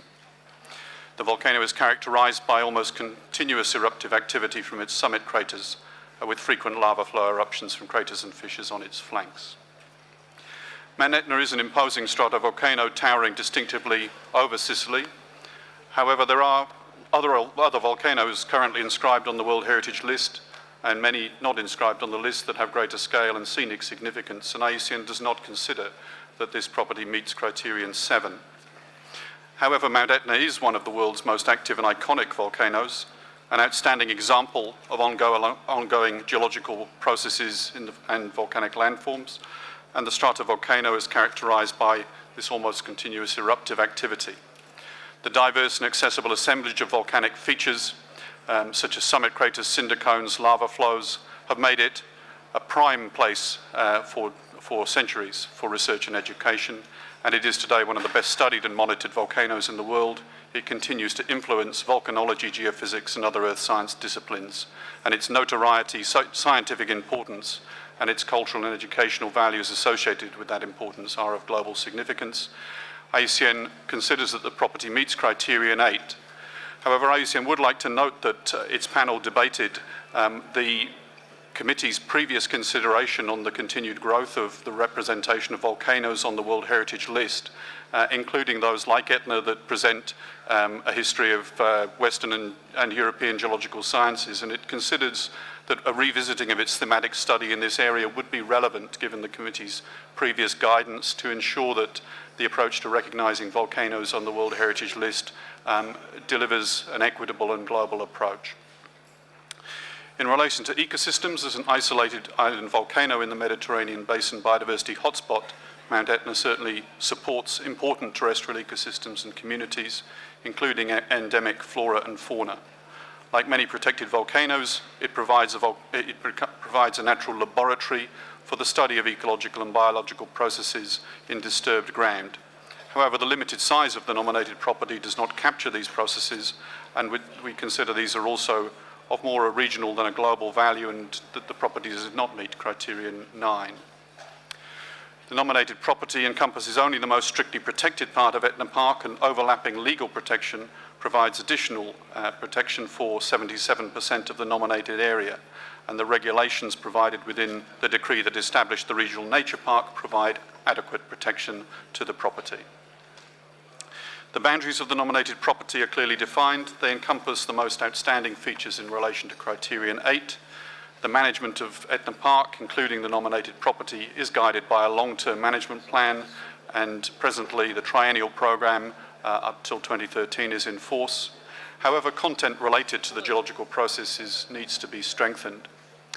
In conclusion and in summary, IUCN considers that the property meets natural criterion 8, the relevant integrity, protection and management requirements in relation to that criterion, and we duly recommend to the World Heritage Committee that Mount Etna be inscribed on the World Heritage List under criterion 8. And the draft decision, Mr. Chair, is set out at page 13 of the English and 14 of the French versions of Working Document 8B. Thank you. Pen for comment, please. Je donne la parole à la France.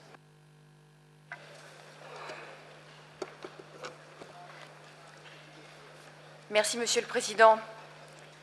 François-René de Chateaubriand, ambassadeur de France en Italie, grand écrivain français, évoquait en ces termes le bien aujourd'hui soumis à l'inscription. Je ne résiste pas au plaisir de partager avec vous ces termes.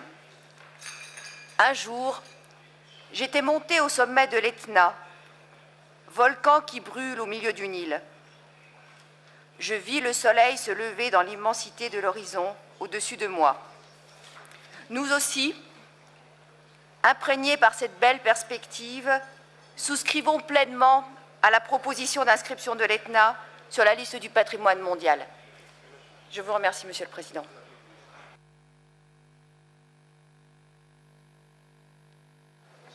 Thank you. I give the floor to Japan, please. Thank you, Chairperson. Japan supports the inscription of Mount Etna on the World Heritage List, and also supports the paragraph 9 of the draft decision, which requests IUCN to revisit and update its thematic study on volcanoes. The impact of this study of volcanoes on our previous nomination was large, and although we welcome a short and appropriately balanced list of strongest candidate volcano sites with potential for inscription on World Heritage List, we think the site not on this list should not be excluded from the beginning of the evaluation. Also, we would like to ask IUCN to consider the revision of previous thematic study on geological sites, the Geological World Heritage, a global framework. This study was published in 2005, but has not been used or mentioned much in the evaluation reports. The study proposing 13 themes, but for us, it was difficult to distinguish some of them and was not practical. It will be useful if the study includes the difference between the criterion 8 of the World Heritage and the value of geoparks. And finally, I think Mount Etna is an iconic and important mountain for the people of Italy, like the one in our country. And Japan would like to congratulate the people of Italy for successful nomination of Mount Etna. Thank you. Call on Germany, please. Thank you, Mr. Chairman. Germany congratulates Italy for this nomination and would like to draw the committee's attention more specifically to paragraph 8 of the draft decision, which recommends to addressing the sustainable development in the wider region, possibly through integration of experiences from the UNESCO Man and Biosphere Program. We believe that this is a useful proposal and could be a good example for the cooperation between two UNESCO programs, not only in Mount Etna, but maybe also in other properties. Thank you. I give the floor to Mexico, please. Gracias, señor presidente. México apoya la inscripción y quiere felicitar al Estado parte por su esfuerzo al enriquecer con esta candidatura de un bien natural la lista de Patrimonio Mundial. Monte Etna es un paisaje emblemático y nos congratulamos por esta candidatura que ha contado con el compromiso, apoyo y amplia participación de autoridades, personal de parques, científicos, instituciones, sociedad y organizaciones no gubernamentales. Muchas felicidades. Colombia, you have the floor. Gracias, señor presidente. Quisiéramos hacer un reconocimiento al Estado italiano por esta importante nominación y por el excelente expediente que han presentado. Tiene un clarísimo valor universal excepcional, tanto por las características culturales, científicas y educativas que proporciona no solamente al Estado italiano, sino a toda la humanidad. En este sentido, nosotros respaldamos la propuesta de inscribir el sitio en la lista del Patrimonio Mundial, haciendo un especial énfasis en que la UICN debe revisar su listado de volcanes de Patrimonio Mundial para que pueda inscribir este lugar también. Asimismo, hacemos una invitación al Estado italiano para que implemente las recomendaciones hechas por el comité para que afiance su espíritu de conservación y protección demostrado en todos sus bienes hasta este momento. Felicitaciones pues a Italia y muchas gracias.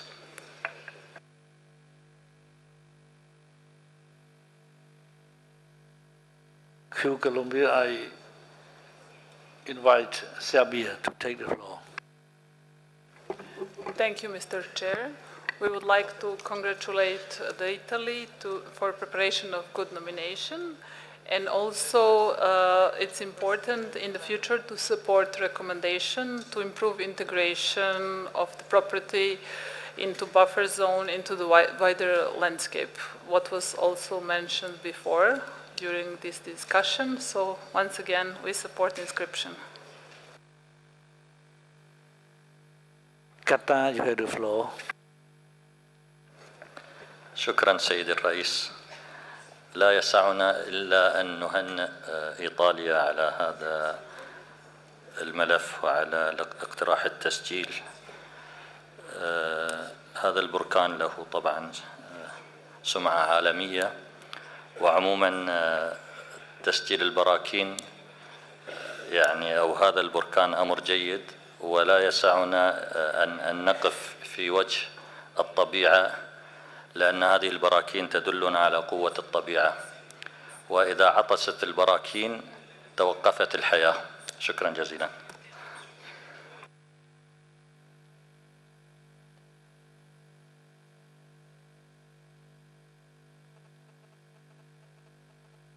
J'invite la délégation du Cambodge. Merci, Monsieur le Président. Le Cambodge félicite également l'État partie pour l'inscription de ce site magnifique et historique. Le Cambodge rejoint l'Allemagne sur le paragraphe 8. Je vous remercie.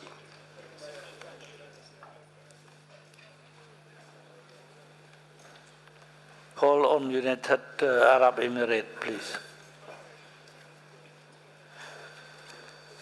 شكرا سيدي الرئيس. الإمارات بدورها تؤيد هذا القرار وتهنئ إيطاليا على تسجيل هذا الموقع الفريد والبديع، وشكرا.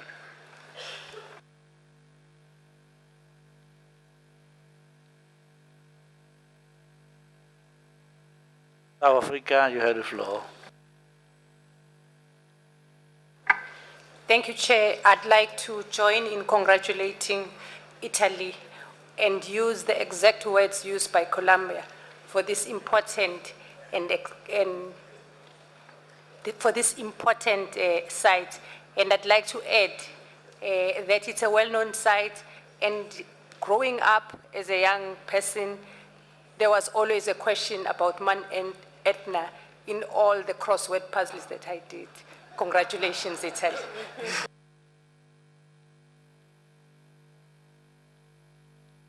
Algérie, vous avez la parole. Monsieur le Président, nous nous associons donc aux autres membres donc pour saluer et féliciter l'Italie pour cet acquis formidable, donc l'inscription de ce site dans la liste du patrimoine mondial. Merci. La Mali, vous avez la parole.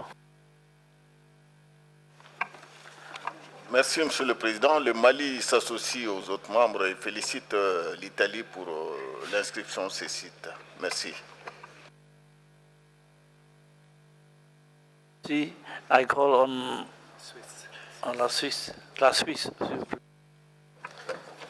Merci, Monsieur le Président. Nous nous associons à cette véritable éruption de laudatio en faveur de l'inscription de ce bien sur la liste du patrimoine. Merci. UCN, if you have something to add.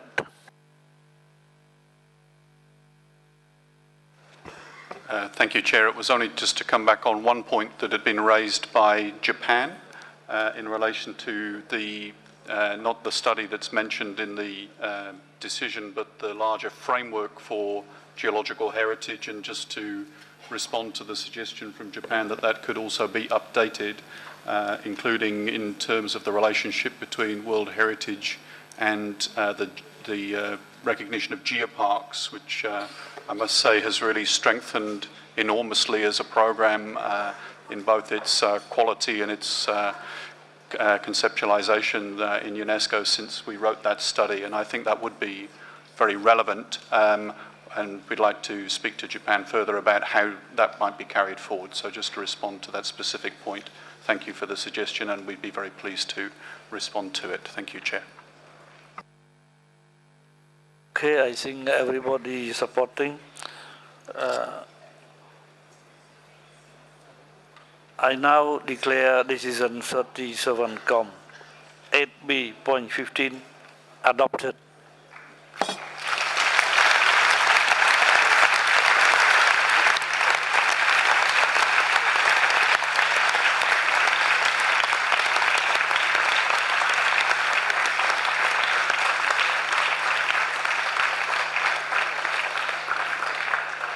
Let me congratulate Italy on behalf of the entire committee for the inscription of this property. Italy, you have the floor for a brief 2-minute statement. Thank you. Thank you, Mr. Chair. Mr. Chair, distinguished members of the committee, ladies and gentlemen, we are very moved and touched, and we would like to sincerely thank you for the decision to inscribe Mount Etna in the World Heritage List.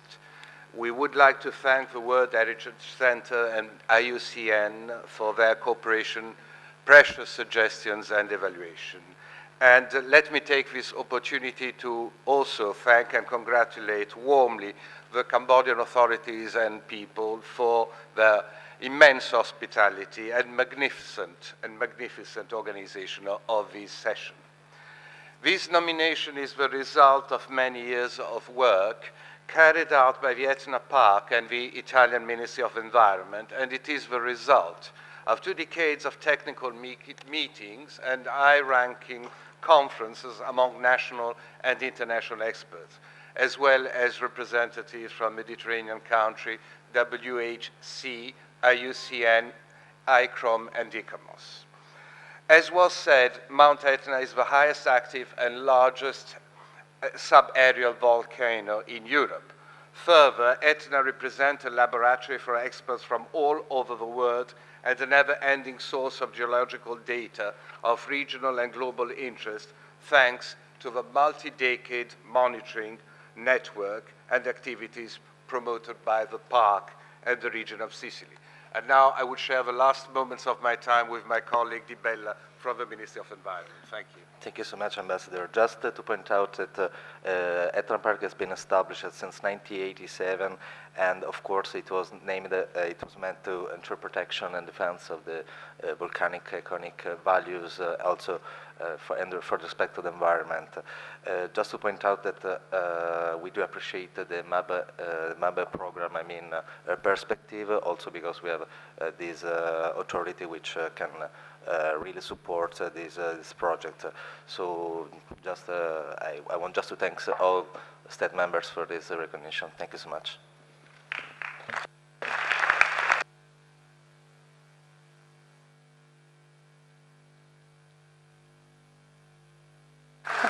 I express my thanks to His Excellency Ambassador of Italy. Now we came to the item A4, Latin America and Caribbean.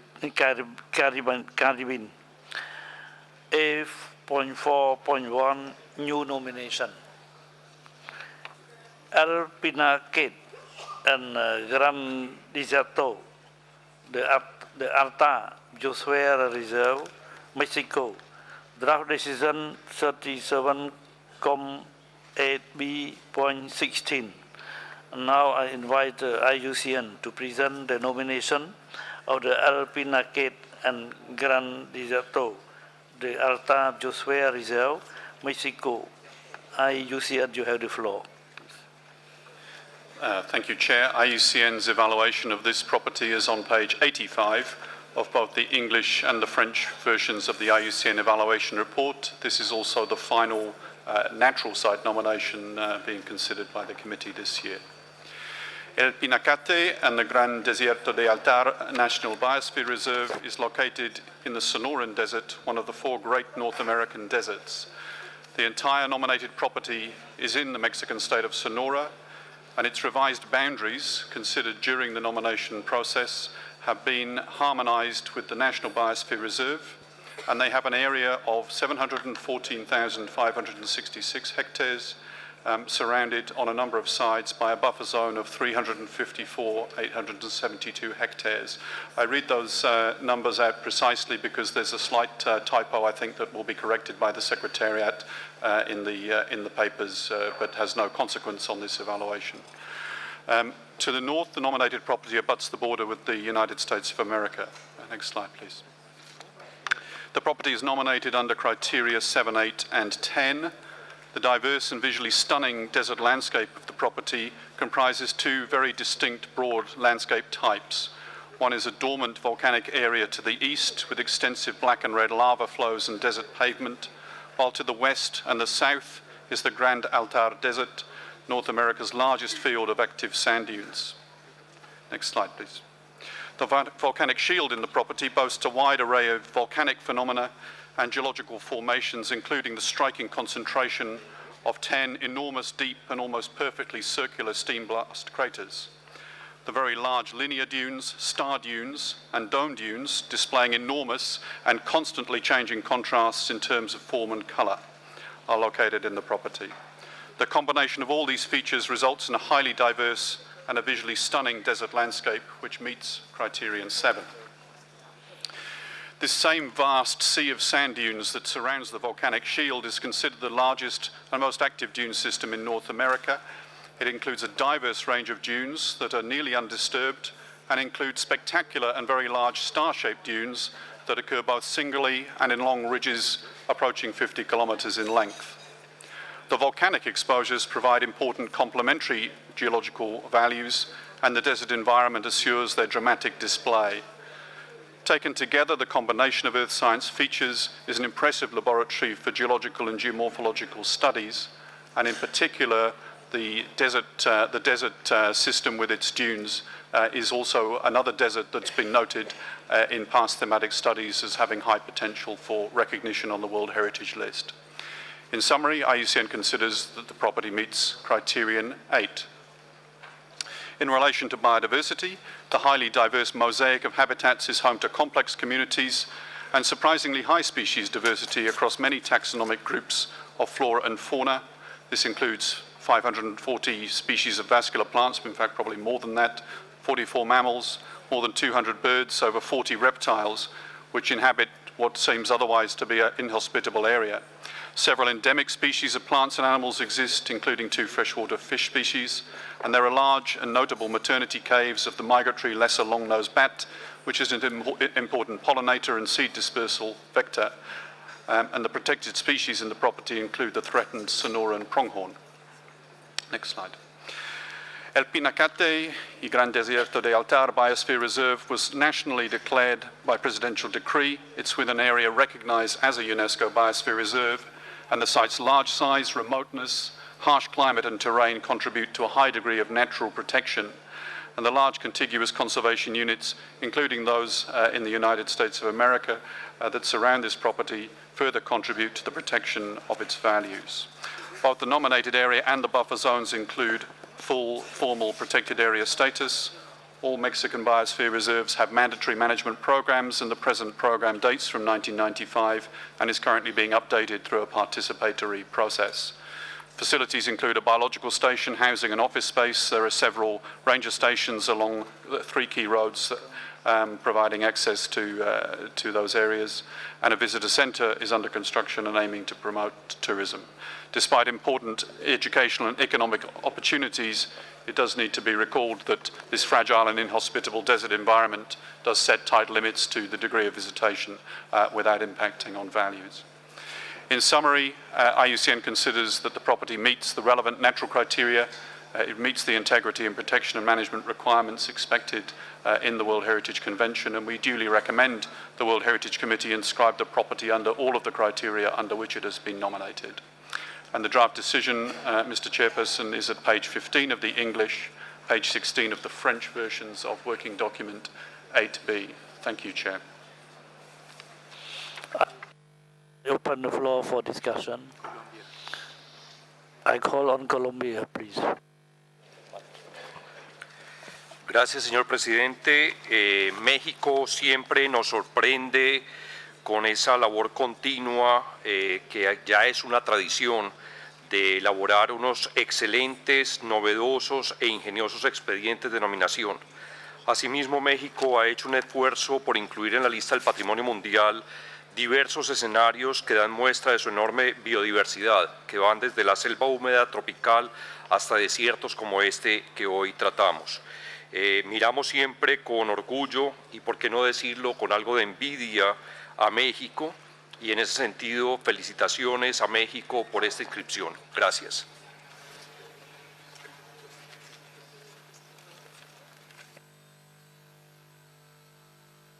Call on United Arab Emirates, please.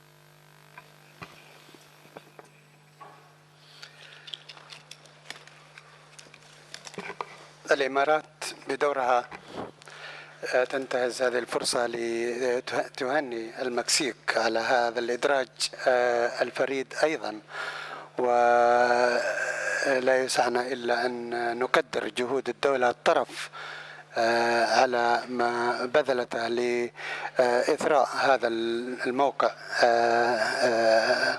وتمكينه من إدراجه على قائمة التراث العالمي.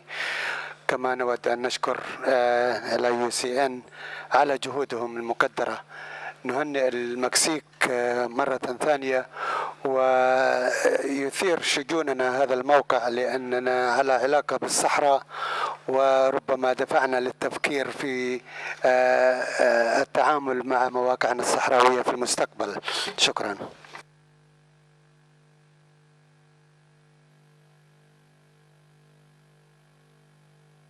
Thank you. Germany, you have the floor. Thank you, Mr. Chairman. I also would like to congratulate Mexico for this nomination, convincing nomination. And I would like to recall that we started with the inscription of a desert in the morning. Later in the day, we inscribed the Etna in Italy, a volcano. And now we have a desert and a volcano, so this concludes our exercise today in a very perfect manner. Thank you.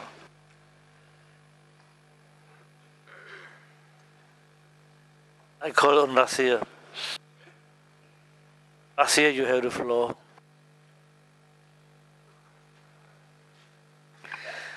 Уважаемые коллеги, уважаемые представители делегации Мексики, мы от всей души поздравляем вас с включением в список всемирного наследия столь замечательного, красивого объекта. Приветствуем, высоко оцениваем работу, выполненную мексиканскими специалистами и специалистами IUCN, потому что я считаю четко, что когда мы вписываем что-то, это победа и консультативных органов. Ну, поскольку у нас сегодня день гор и пустынь, насколько я понимаю, вот, то мы еще одну красоту вписали в список всемирного наследия. Еще раз от всей души поздравляю вас.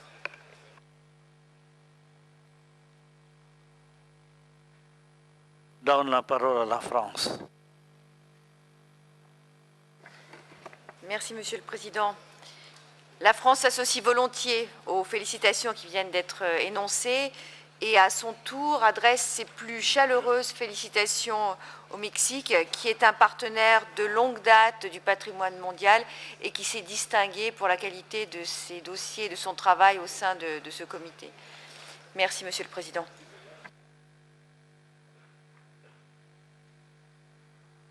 Malaysia, you have the floor.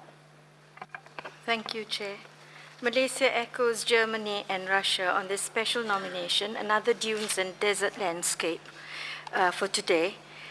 And its impressive criteria 7, 8, and 10 is something very special. And we would like to congratulate Mexico for El Pinacate. Thank you. I call on Qatar, please. شكرا سيدي الرئيس.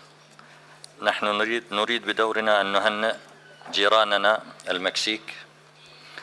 لا أتحدث عن الجوار الجغرافي على خارطة العالم، ولكن جيراننا في هذه القاعة نحن سعداء بالقرب منهم، ونهنئهم على هذا الموقع الجميل الرائع وشكرا.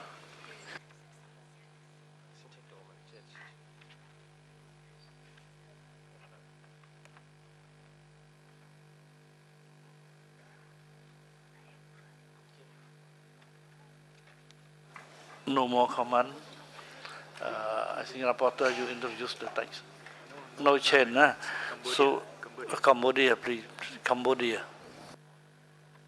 Oui, Monsieur le Président, le Cambodge a toujours été impressionné par ces grands espaces et se joint donc à nos collègues précédemment pour féliciter le Mexique. Je vous remercie.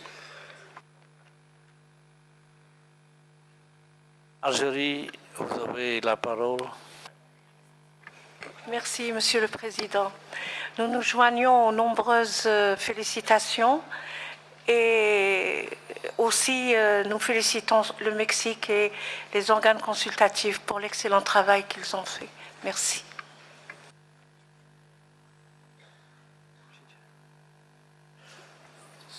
So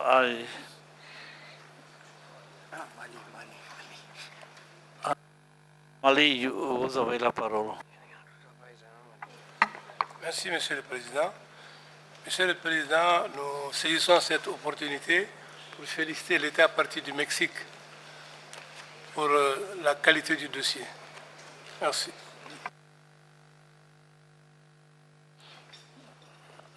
I see no more comment, so I'd like to proceed to the adoption of the decision. Decision 37.8b.16 is adopted.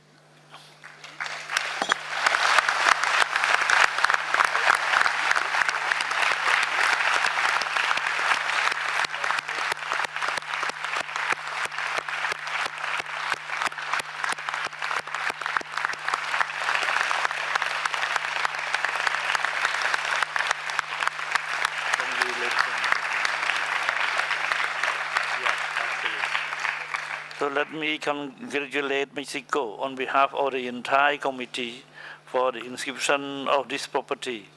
Mexico, you have the floor for a brief 2-minute statement, please.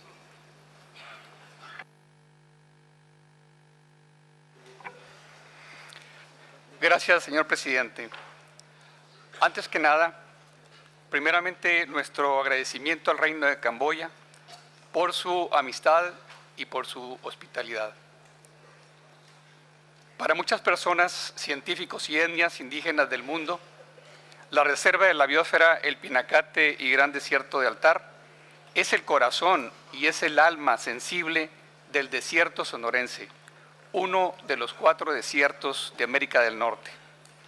Distinguidos miembros del comité, es un honor dirigirme a ustedes en nombre de México para expresarles nuestro agradecimiento por sus generosos comentarios en este momento, así como al Centro de Patrimonio Mundial de la UNESCO por todo su apoyo en este proceso. De igual manera, nuestro reconocimiento a la UICN por su gran labor que condujo a las recomendaciones que los ha llevado a tomar la decisión de inscribir a nuestra reserva de la biosfera en la honrosa lista de Patrimonio Mundial. El desierto sonorense es considerado como el de mayor diversidad biológica en el mundo entero. En su parte central se ubica esta reserva de la biosfera, que es considerada por investigadores y universidades por todo el mundo como un gran laboratorio de geología y biología a cielo abierto, con sus más de 400 conos volcánicos, enormes flujos y túneles de lava, en caprichosas figuras y la mayor concentración en el mundo de cráteres gigantes rodeados con un extenso mar de dunas.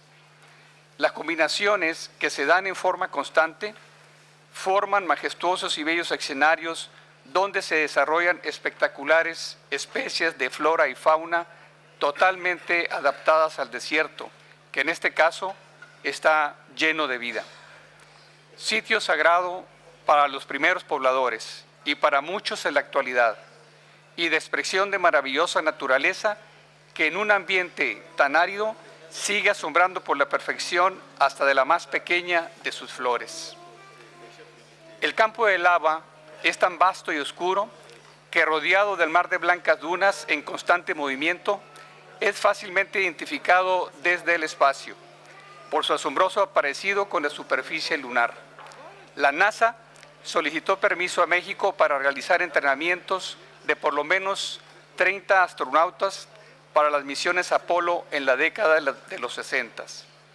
La Reserva de la Biosfera cumplió recientemente el 20 aniversario de su creación, ocurrida el día 10 de junio de 1993. ¿Qué mejor regalo de aniversario que esta honrosa inscripción en la lista de Patrimonio Mundial?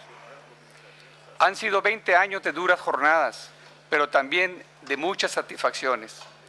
Para quienes tenemos la grandiosa oportunidad de recorrer este territorio tan único, generalmente nos provoca un sentimiento de mucho respeto por la dinámica de la Tierra, su energía y sus increíbles maneras de demostrarlo.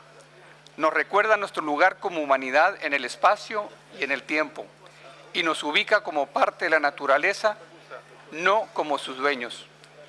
Con mucho orgullo, Sociedad y Gobierno de México reiteramos el compromiso para su protección y con esta inscripción también reconocemos la congruente contribución a la representatividad de la lista de Patrimonio Mundial. Felicidades también al desierto de Namibia. Muchas gracias, señor presidente.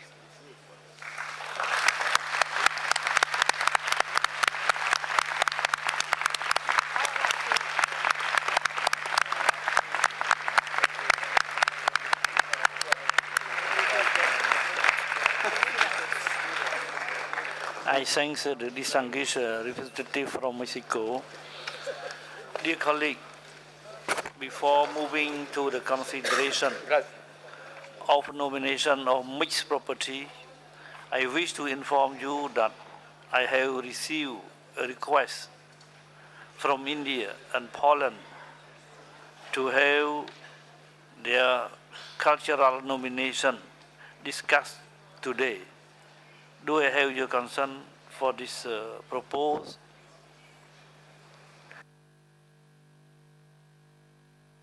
No objection, so I have the consent. Now we came to the site Hill Fort of Rajasthan, India.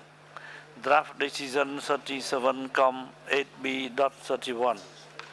I now invite ECOMOS to present the nomination of Hill Fort of Rajasthan, India.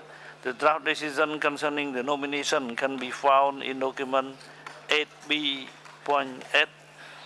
But before I give the floor to the Secretariat, Mr. Balsomo, you have the floor, please. Thank you, Chair.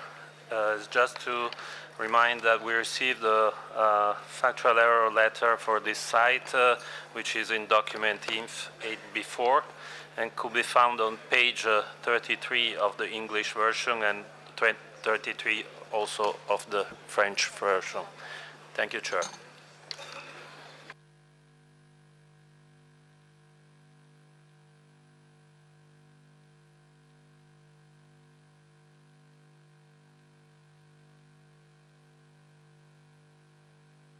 You have the floor.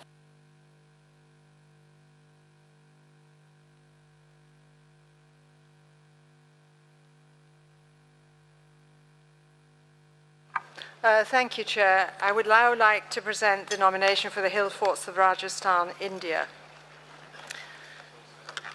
First slide, please. Within the state of Rajasthan, six extensive and majestic hill forts together reflect the elaborate fortified seats of power of Rajput princely states that flourished between the 8th and the 18th centuries. The extensive fortifications, up to some 20 kilometers in circumference, exploit the contours of the hills and the river, the dense forests, and the desert. Within their defensive walls, the distinctive architecture of palaces and other buildings reflects their role as centers of courtly culture and places of patronage for learning, arts, and music.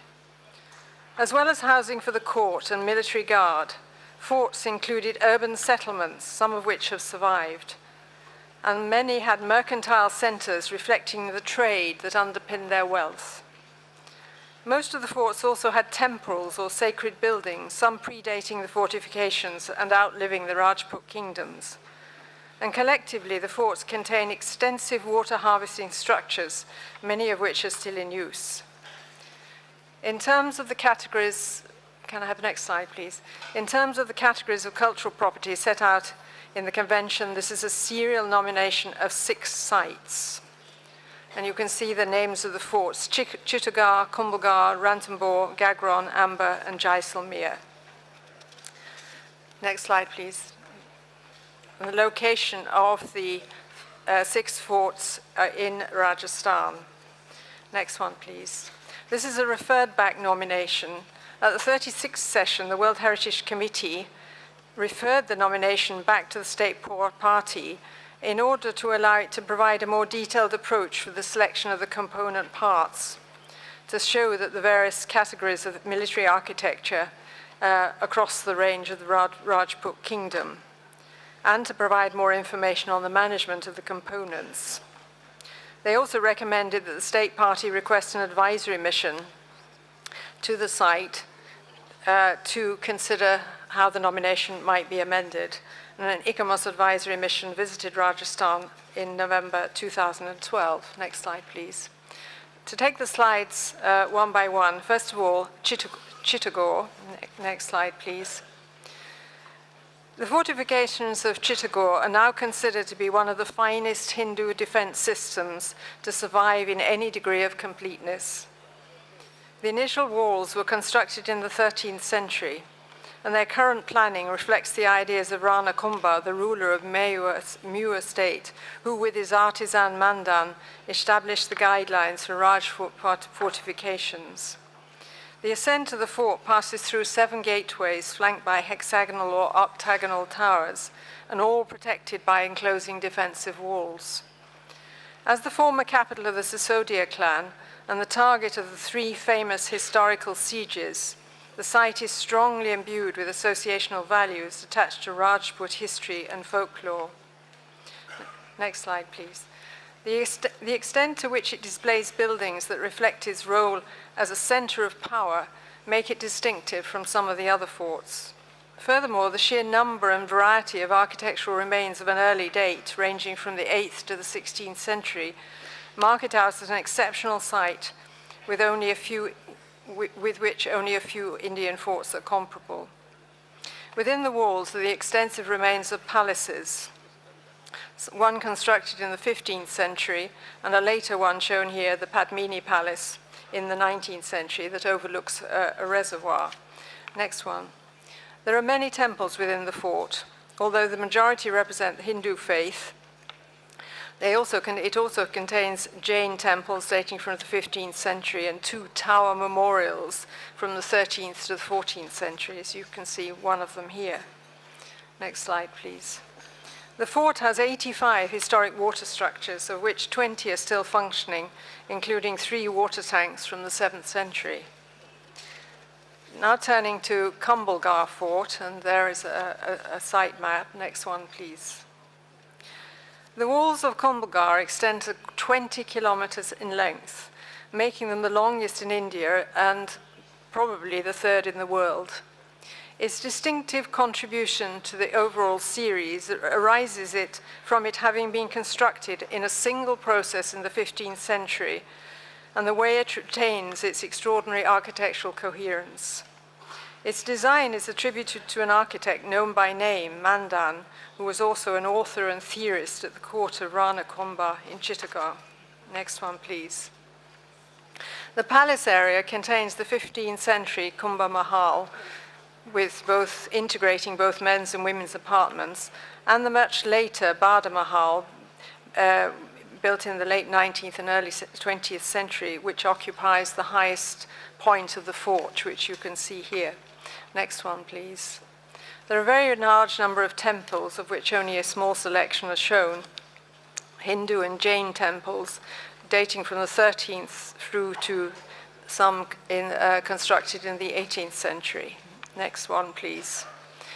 Kumbulgarh also includes memorials, pleasure pavilions in the historic gardens, stores and noteworthy water structures, such as the largest, the Badfa Bund, a 15th century dam, and another 15th century step well. In all, there are some 10 dams and 20 step wells. Next slide, please. Within the enormous outer fortifications, the very extensive area contains settlements of local communities as well as orchards and fields. Next slide, please. Turning now to Ranthambore Fort. Next slide. Its distinctive contribution to the series arises from it being the only forest fort included in the nomination. Located on Tambor Hill, it stands guard over former royal hunting grounds, and the dense jungle in all directions from the fort constituted an added defense feature. The fortifications date between the 5th and 16th centuries. Next slide, please. Within the walls, there are the two palaces of an early date from the 13th and 14th centuries, the Hamir Mahal and the Rani Mahal. And they are dominant within the palace area. The remains of the 13th century Hamir Palace, which you can see details below, are amongst the oldest surviving structures of any Indian palace. Next one, please. Among the religious structures are Hindu temples founded as early as the 5th century, and also the remains of a mosque and Muslim burial ground dating to the 13th or 14th century. Next one, please. The significant feature in Ranthambore Fort are the trees and pleasure pavilions added in the 18th century, although there is little evidence left of what must have been very significant pleasure gardens. Next slide, please. Turning now to Gagron Fort. Next slide, please. The distinctive contribution of Gagron to the series arises from it being the only river-protected fort included in the nomination. Its strategic location in a pass in the hills gave it control of important trade routes. Next slide. Within the fort, the buildings are mostly of a late date, around the 18th to 19th centuries. There are a palace area, and there's also temples. And as with the other forts previously described, Gagron includes water reservoirs as well as habitations. And at present, there are about 300 people living within its area. Next one, please. Turning to Amber Fort. Next one. Amber Fort is situated below the connecting hill fort of Jaigarh, with which it has shared fortifications. A 300-meter-long tunnel connects Amber Palace to Jaigarh Fort at the top of the hill. Currently, Jaigarh is within the buffer zone. The distinctive contribution of Amber is the representation of key 17th century Rajput Mughal court-style buildings and gardens. The gardens borrowed Mughal formal planning and superimposed it within the hilly terrain of the hill fort. Next one, please. The primary function of Amber Palace was as a seat of power and the capital of the Dudha region of Rajasthan. The complex, which served residential, official, and religious functions, is an example of a fortified Rajput palace structure, which in layout and architectural style is strongly influenced by Mughal architecture. Next one, please. Amber Palace's ground plan follows the principles of increasing privacy via several courtyards, which is so dominant in Mughal architecture. And you can see here the first court directly entered from the winding ascending path. And its function was that of a forecourt, which served as an open space for large gatherings, parades, and festive events. Next one, please. What is distinctive about Amber are the gardens, as you can see here, constructed alongside the Mauta Lake in 1664. They are along the lines of Mughal gardens, laid out in geometric patterns with water channels. And now some of them laid out in elaborate parterre beds. Next one, please. The final fort is Jaisalmer. Next slide, please. Jaisalmer is the only example included in the nomination of a hill fort in desert terrain. It has a double line of fortifications, the outer one with 99 bastions. The whole complex of fortifications, palaces, temples, and extensive urban dwellings reflects building between the 12th to the 18th centuries. The extensive township contained within the fort from the outset is still inhabited today, and the group of Jain temples make it important and in some respects even unique example of a sacred and secular urban fort. The fort houses around 469 structures, all in yellow sandstone, and all exemplary examples of fine workmanship from the 12th to the 19th centuries. But there are conservation issues to be addressed with this exceptionally large ensemble. Next one, please. This is an example of, there are palaces within the fort dating from the 13th to the 14th centuries, which have been continued to be extended until the 20th century. In similar architectural styles. Next slide, please. There are narrow alleys paved in stone leading to domestic houses, and the larger ones, havelis, were embellished with intricately carved cantilevered balconies reflecting the wealth of their owners. 400 households still live in this urban area, and many are said to be descendants of the original settlers. Next one, please. What are particularly distinctive are the group of 8 Jain temples dating from the 14th to the 17th century. Next slide, please. Jaisalmer has had long-standing problems associated with water seepage into the mound on which the fort is built, and because of its size and complexity, particularly of the urban areas, conservation work is a very long-term project. Extensive work has already been undertaken on stabilizing the fort walls and other buildings, and the ICOMOS mission confirmed that the impact of deterioration processes is now being controlled. An elaborate conservation program has been initiated with the help of the World Monument Fund to restrict deterioration of the retaining wall of the fort. Next one, please. ICOMOS supports the criterion 2 and 3. Criterion 4 was also put forward for associational values of the forts, but we did not consider that this could be justified.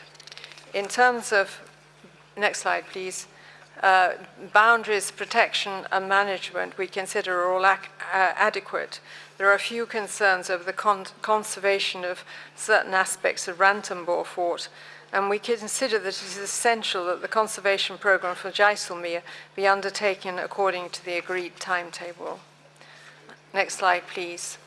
And finally, we come to the recommendation, and ICOMOS recommends that the hill forts of Rajasthan, India be inscribed on the basis of criteria 2 and 3. Next slide, please. We also have some recommendations, which are the following. Extending the boundaries of Amber Fort to include Jaigarh Fort, designating both Amber and Gagron forts as national monuments, and submitting in 2015 a state of conservation report to report on progress with the conservation work at Jaisalmer. Thank you.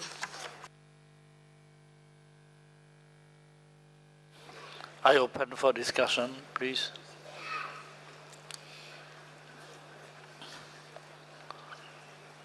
Qatar. I give the floor to Qatar. شكرا سيد الرئيس. نشكر الأيكوموس على هذا التقرير، كما نشكر الدولة الطرف على جهودها في تقديم ملف متكامل ولكن هناك نقطتان في مشروع القرار المطروح من الأيكوموس واللتان تحتاجان في نظرنا إلى تغيير، حيث قمنا شخصيا بزيارة لهذا الموقع ورأينا القيمة الاستثنائية العالمية فيه، ويبدو أن أيكوموس تصر على أن يتم إدراج قلعة أمبر ضمن الموقع، ولكن الواقع يقول بأن قلعة أمبر هي ملكية شخصية ولا يمكن للدولة أن تنتزع هذه الملكية. كما أننا قمنا بزيارة قصر العائلة التي تتبع لها هذه القلعة، وقمنا بطرح السؤال.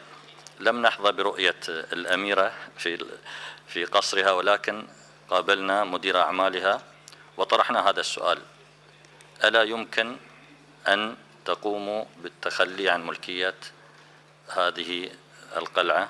فكان الجواب بالنفي. وقد أوضحت الدولة الطرف بأن قوانين الدولة الديمقراطية لا تسمح بأن تنتزع ملكية خاصة وتضمن ضمن الموقع بشكله المتكامل.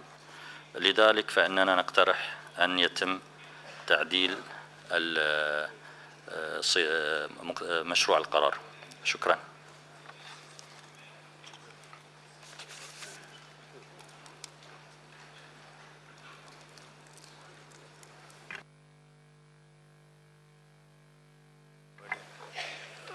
If you have a point of order, please. Извините, пожалуйста, одно уточнение. Речь идет не о Амберфорд, а Джайгар форт, который является частной собственностью. Спасибо. I think I turn to Qatar. لعل روسيا معها حق، ربما كنت غير مركز في الموضوع. شكرا.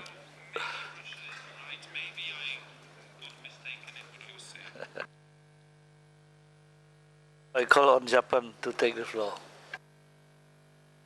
Thank you, Chair. Japan would like to support and congratulate Hiru Fort of Rajasthan for inscription.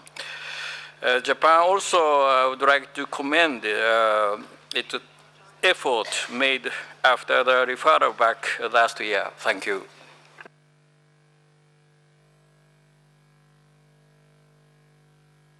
On Germany, please. Thank you, Mr. Chairman. Well, Germany also congratulates India for this beautiful nomination of such a huge number of fortresses in Rajasthan. I had also the pleasure to see some of them, and I can confirm what the Russian ambassador just has said. Jagar Fort is a private, still owned by the Maharaja of this area, and he doesn't like this part to be inscribed in the World Heritage List. This happens normally. Inscription into the World Heritage List is a privilege, and everybody is looking after. But if you're a Maharaja, maybe you have other views. So maybe this recommendation should be adapted accordingly. Thank you. All on Colombia, please. Muchas gracias, señor presidente. Es un expediente magníficamente elaborado con la asesoría y el acompañamiento permanente de ICOMOS. Las fotografías y la descripción de estos fuertes prácticamente nos dejan sin aliento. Esto pone en evidencia una vez más la enorme y fascinante riqueza cultural de la India. Por lo tanto, felicitamos a la India, a su distinguida delegación, y respaldamos plenamente la inscripción de este bien en la lista del Patrimonio Mundial. Muchas gracias.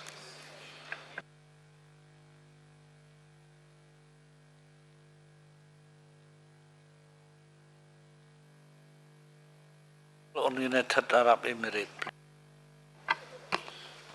شكرا السيد الرئيس. الإمارات تهنئ الهند على هذا الموقع الاستثنائي. لقد استمعنا من الإيكومس إلى معلومات ثرية، ومن خلال الصور كانت مناظر معبرة عن ثراء هذا الموقع. نحن نؤيد هذا الإدراج ونهنئ الدولة الطرف على هذه الإضافة الكبيرة لمواقع التراث العالمي. شكرا.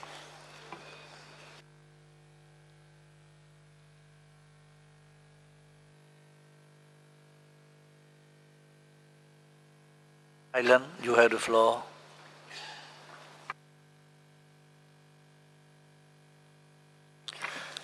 Thank you, Chair. My delegation would like to thank the Yokomos for the excellent and elaborate considerations for this majestic and magnificent site. There is no question of the historical and the cultural significance of this hill fort of Rajasthan. The completeness and the majesty of this site cannot be denied. Therefore, I would like to congratulate the State Party for its effort and its work done on the site to meet the criteria of the center of the culture of this World Heritage Center. I therefore have the pleasure to support the nomination of this site as the World Heritage. Thank you very much. Thank you. Ethiopia, you have the floor. Thank you, Chair. We would like to echo in congratulating India.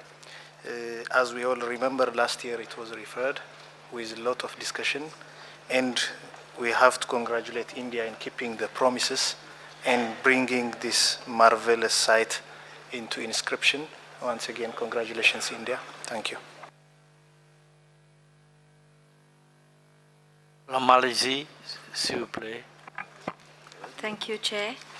This is a magnificent file, and we would like to congratulate India for this important and unusual nomination. Malaysia supports the proposal that the Fort of Jaigarh not be included in the property for the reasons mentioned by Qatar. Congratulations to India. Call on Iraq, please.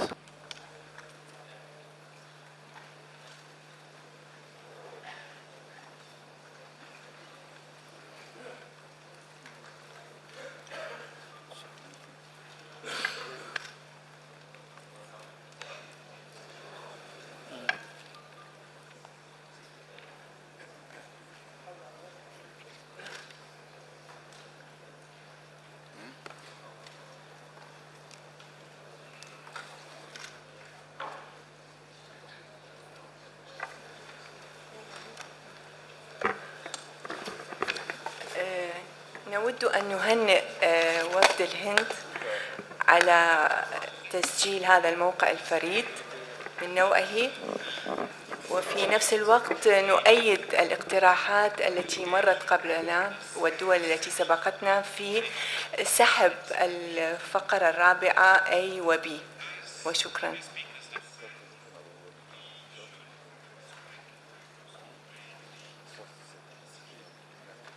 Russia, you have the floor again. Уважаемые коллеги из Индии, Российская Федерация поздравляет вас и всех нас с включением такого сокровища в список всемирного наследия, которое значительно обогатит наш список. И со своей стороны хочу поддержать поправку, предложенную Катаром. Спасибо.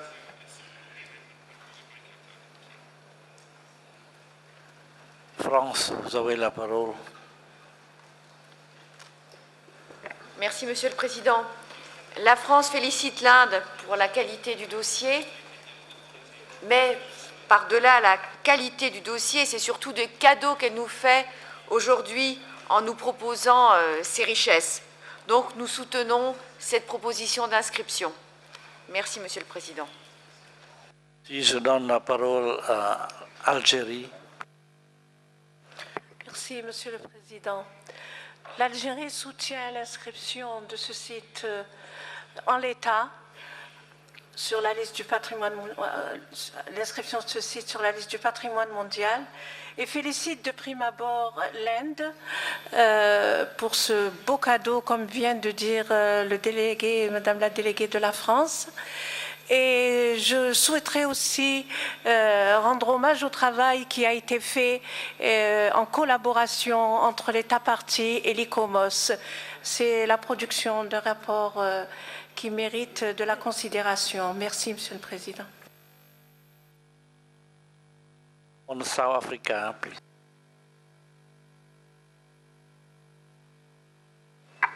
Thank you, Chair. I'd like to congratulate India and the advisory body ICUN for having worked together well in working on this site of this magnitude, which also explains the amount of work that must have gone into ensuring that this site gets the reviews it's getting today.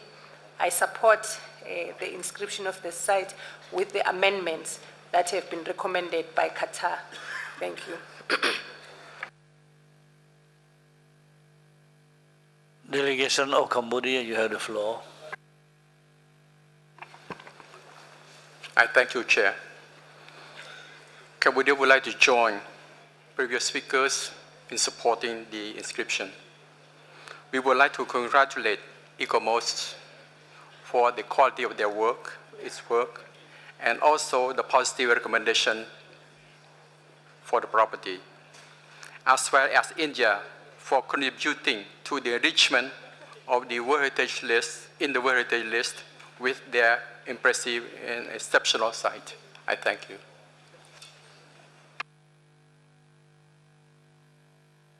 La Mali, vous avez la parole.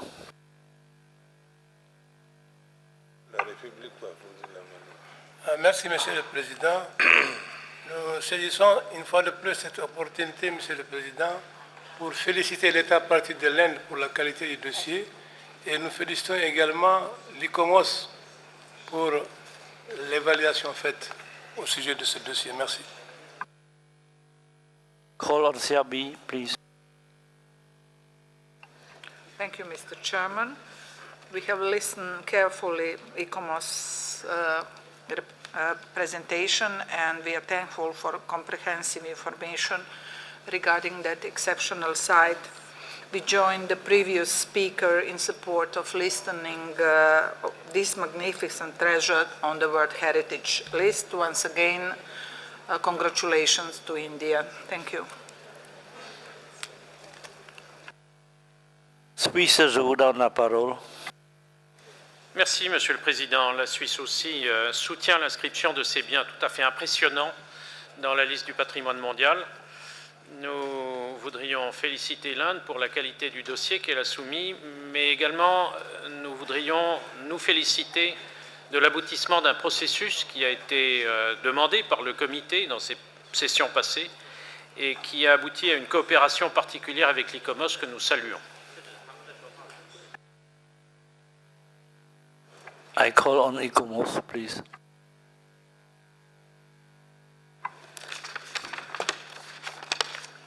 Thank you, Mr. Chair. Well, first of all, I just wanted to say one thing in order to correct the record as it works. I don't want to give the impression that ICOMOS was suggesting that we should take the owners away from the Jaigar fort. Our recommendation was to suggest that the state party give consideration to extending the boundaries, but it wasn't in any way stronger than that. At some point in the future, if and when the owner might be amenable to such a suggestion. So I would like to just make that point clear. But secondly, to say that we also welcome the collaboration with the state party in developing this nomination. Thank you. Rapporteur, please. Merci, Monsieur le Président. Je vais vous présenter les changements qu'on a reçus de la part de Qatar pour la décision 37 comme 8B 31 on a sur l'écran, dans les deux langues. Donc, paragraphe 1, on a rajouté la référence au document de lettres d'erreur factuelle.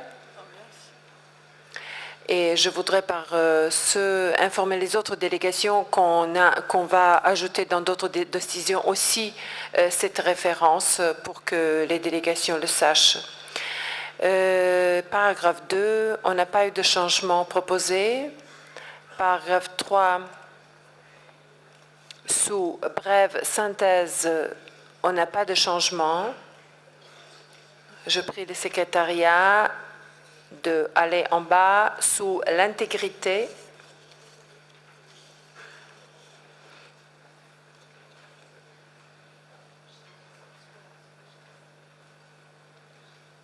Merci. Donc, dans le deuxième paragraphe, sous l'intégrité, donc je lis la fin qui a été proposée être biffée.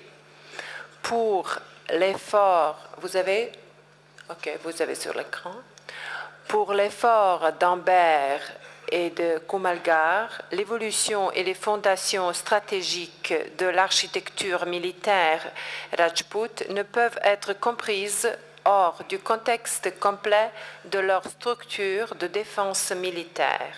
Pour le fort d'Ambert, ce texte comprend les fortifications extérieures avec le fort de Jaigar et pour le fort de Kumbhakar, le port extérieur à la pôle devrait être incluse. Donc ça a été proposé de supprimer. Vous pouvez aller plus en bas, merci. Sous l'authenticité, il n'y a pas de changement. On va passer à éléments requis en matière de protection et de gestion. Je vous prie d'aller paragraphe qui commence avec l'effort de Gagron et à la fin, vous vous arrêtez là, merci. À la fin, la dernière phrase a été proposée pour la suppression. Il serait souhaitable d'obtenir un classement national pour l'effort de Gagron et d'Ambert. Ensuite, le paragraphe suivant, la fin du paragraphe suivant, et concernant l'environnement plus large d'efforts afin de réglementer le développement. Ensuite, on n'a pas de changement jusqu'au paragraphe numéro 4 qui est proposé par Qatar d'être supprimé, recommande que l'État partie prenne en considération les points suivants, éteindre les limites du fort d'Ambert afin d'y inclure le fort de Jaigar et inclure la porte à la pôle au fort de Kumbhalar. Petit b, classer les forts d'Ambert et de Gagron comme monuments nationaux. Et le paragraphe 5, nouveau 4, donc il n'y a pas de changement. Merci.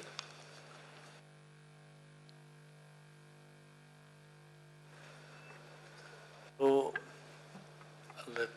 texte est déjà présenté. I see no more comment.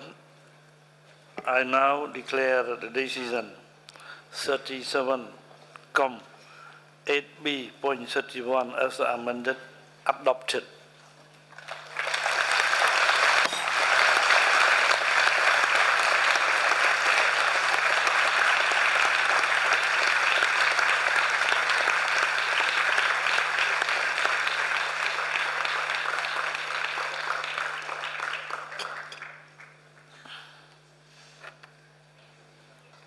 Let me congratulate India on behalf of the entire committee for the inscription of this property. India, you have the floor for a brief 2-minute statement. Please. Mr. Chairperson, members of the World Heritage Committee, member states, distinguished delegates and experts. On behalf of the Indian delegation, I thank the government of Cambodia for hosting the World Heritage Committee meeting. India is a country with rich and diverse cultural and natural heritage. Today, it welcomes the inscription of its 30th site, the hill forts of Rajasthan, on the World Heritage List.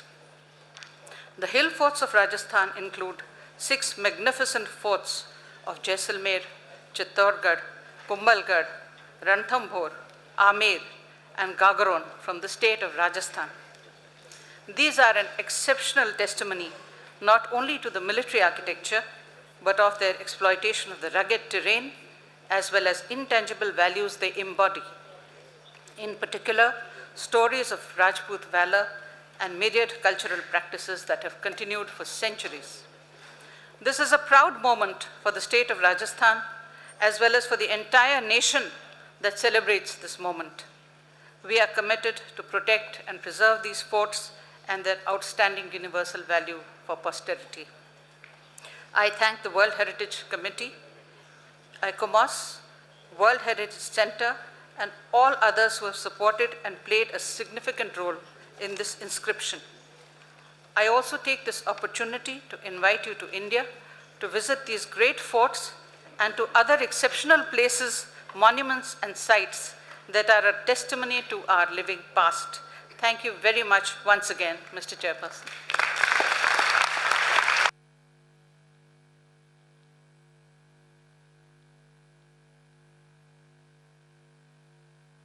Thanks to the distinguished delegate from India.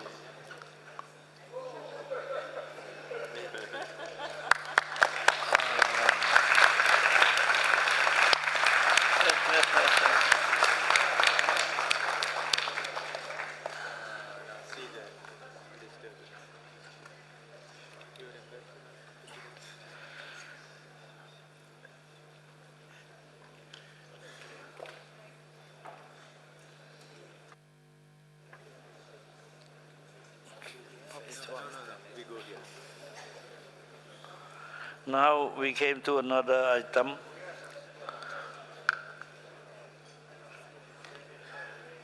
The site is a wooden circus of the Carpathian region in Poland and Ukraine.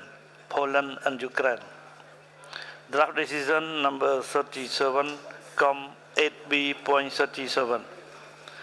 I now invite ICOMOS to present the transnational nomination of the wooden circus of the Carpathian region in Poland and Ukraine.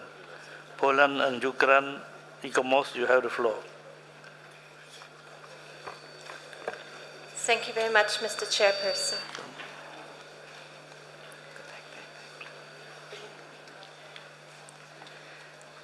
This is a serial nomination of wooden cerkwas in the Carpathian region of Poland and Ukraine. The cerkwas are churches of horizontal log construction built by communities of the Eastern Orthodox and Greek Catholic faith in the 16th to 19th centuries. For specific types are identified with particular communities in isolated mountain settings and are represented by 16 selected examples in this serial nomination. These 16 components are located along the border of Poland and Ukraine in the Carpathian Mountains, with 8 nominated cerkwas in Poland and another 8 located in Ukraine. The total nominated property area is close to 7 hectares. Polich is the first cerkwa example in Ukraine and is an example of the earliest group, the so-called Galich type, characterized by a longitudinal plan of narthex, nave, and sanctuary, well visible also in this example in red rouge, of which you see here the details of the tower and the iconostasis. The Galich type also shows pyramid-shaped shingled roofs as here in Rogatin, Ukraine, and the latter form of Galich type, as here in Chotydnich, Poland, integrates octagonal drums and domes over the narthex, nave, and sanctuary. And the church shows impressive examples of heavy wooden logs and interior paintings. Galich types even have lanterns, as illustrated here for the component at Shokra, or here in Drogobic, which is distinguished by the two polygonal choir bays on either side of the nave, and the 17th century richly decorated iconostasis shown here. The second type is called Boiko. These cerquas follow the traditional longitudinal tripartite form, but are distinguished by multi-tiered shingled roofs, as here in Smolnik, Poland, and in Uzhok, Ukraine, where the shingled roofs are capped with small tiers, and which has a distinctive horizontal log structure. Or in Matkiv, Ukraine, with 3 high octagonal multi-tiered towers which almost resemble Asian pagodas, and which is further characterized by its elaborate interior decoration and iconostasis. Nizhny Verbich, Ukraine, is the first example of the Gutsul type, distinguished by their cruciform plan created by adding wings to either side. Built in the same type is Yazinya in Ukraine, with further emphasis on the squared nave, covered by an octagonal tented dome surmounted by another miniature dome, which also has a separate bell tower seen here. The fourth and last type of cerquas is the Lemko type, which incorporates high bell towers above the narthex, as here in Powrożnik, Poland, which has likewise preserved the 17th century iconostasis and polychrome wall paintings. Another Lemko type example is seen here in Brunare-Weźne, Poland, where the bell tower is crowned by an onion dome, bulb and finial clads in metal, and which also retains its historic iconostasis. Also the church in Kriaton, Poland, shown here, and at Owsiary, Poland, are examples of this type. And here you see some additional views of Lemko type interiors. And the last missing example in Tużansk, Poland, is the oldest example of this East Lemko style. The 3-tiered bell tower of which is also shown here. ICOMOS considers that the exterior approach and criteria 3 and 4 are justified, and that the conditions of integrity and authenticity have been met. The boundaries proposed and legal protection are adequate, yet the formal integration of a few already approved buffer zones in regional planning schemes needs to be finalized. While conservation seems adequate, inventories for 3 out of the 16 properties remain to be completed, and the overarching management, in theory adequate, is awaiting the official approval of the steering committee, which ICOMOS understands is supposed to take place in June 2013, so right now. ICOMOS recommends to inscribe the property on the World Heritage List under criteria 3 and 4. ICOMOS further recommends that the state party continues to finalize the process of integrating all buffer zone designations within the respective land use plans, and to officially establish the steering committee by the time frame indicated. Thank you very much, Mr. Chairperson. I open the floor for discussion, please. Committee member first. Estonia first. Thank you, Chair. Estonia would like to congratulate Poland and the Ukraine for preparing in cooperation this exemplary nomination. Although there are plenty of churches on the World Heritage List already, these cerquas form an exceptional group and therefore should be inscribed on the World Heritage List. Thank you.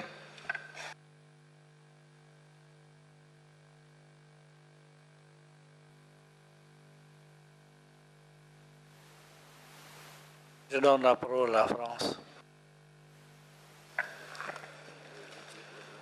Merci, Monsieur le Président. La France se réjouit de cette proposition conjointe et félicite les 2 États et encourage donc cette proposition d'inscription. Merci, Monsieur le Président.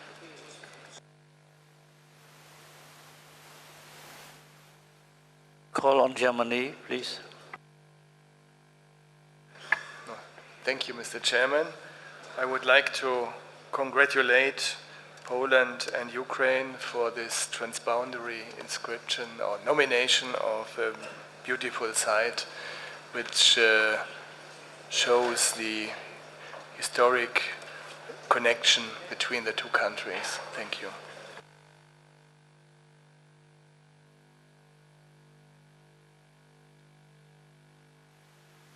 More comment, please.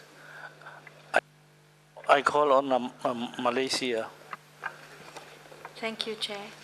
The success of a transnational property is seen in this nomination of charming buildings that are outstanding and unique. Malaysia would like to congratulate Poland and Ukraine for this special nomination. Thank you, Chair. Thank you. I call, je donne la parole à Algérie. Merci, Monsieur le Président. L'Algérie félicite les deux pays, la Pologne et l'Ukraine, pour leur proposition conjointe et appuie l'option d'inscription de ce bien dans la liste du patrimoine mondial. Merci.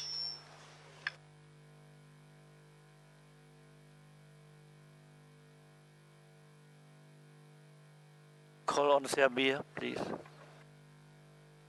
Thank you, Mr. Chairman. I would like joining previous delegation and congratulate both countries for submission. Thank you very much. I give the floor to Russia, please. Спасибо, господин президент. Мы хотели бы искренне и глубоко поздравить Украину и Польшу с внесением уникальных совершенно церквей, которые построены полностью из дерева и которые как бы являются в архитектуре очень близкой к самой окружающей среде, горы и лес. Поэтому мы поздравляем их и считаем, что это большая победа комитета нашего, консультативных органов. Спасибо.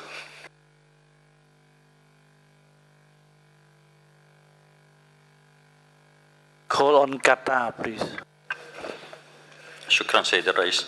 نحن بدورنا نهنئ الدولتين بولندا وأوكرانيا وندعم ترشيح وندعم المقترح القاضي بتسجيل الموقع. شكرا.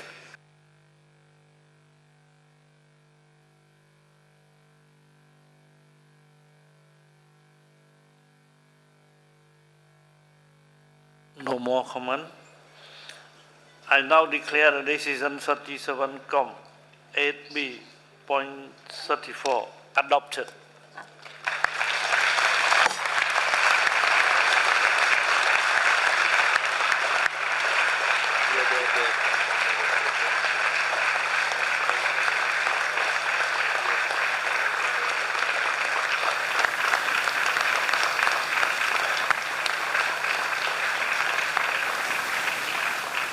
Let me congratulate Poland and Ukraine on behalf of the entire committee for the inscription of this property.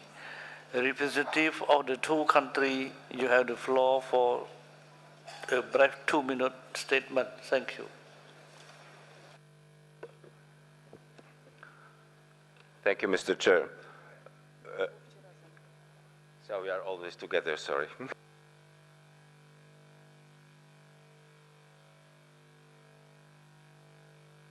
So, first of all, I would like to thank to the government of Cambodia for its hospitality, but as well, I think that sharing the same feelings of satisfaction with my Ukrainian colleagues, I would like to as well, in our hearts, on behalf of delegation of Poland, express my certain special gratitude to the members of the World Heritage Committee for the decision to inscribe the wooden cerkwias on the World Heritage List.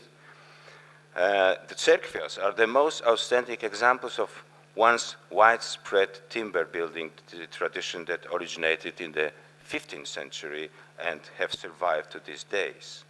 Local communities of Boyko, Łemko, Hucul origin, their history and customs, as well as their building tradition, offer universal proof of how these multi-ethnic and multicultural societies adapted to their environment for the centuries.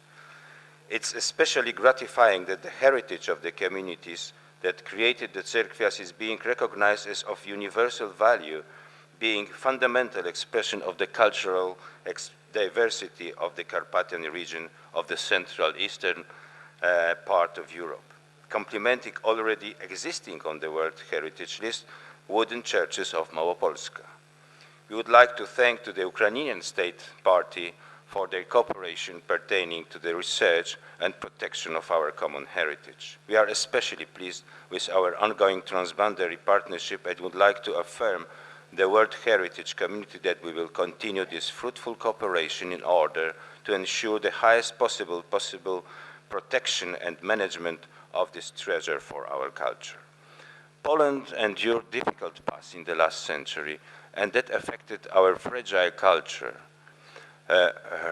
So we are lucky that this particular evidences has survived, and we are privileged to look after it and pass it to the future generations. Having these experiences in the field of heritage protection, we dare to present our candidature to the World Heritage Committee so we could be helpful to the World Heritage. Thank you very much for your attention, and sorry for being too long.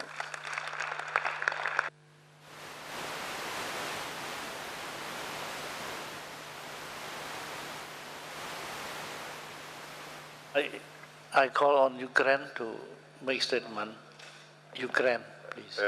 Уважаемый председатель, уважаемые господа и дамы и господа, мы хотим поблагодарить тоже Комитет всемирного наследия за внесение нашего общего с польской стороной номинации в состав списка всемирного наследия ЮНЕСКО. Как уже сказал мой польский коллега,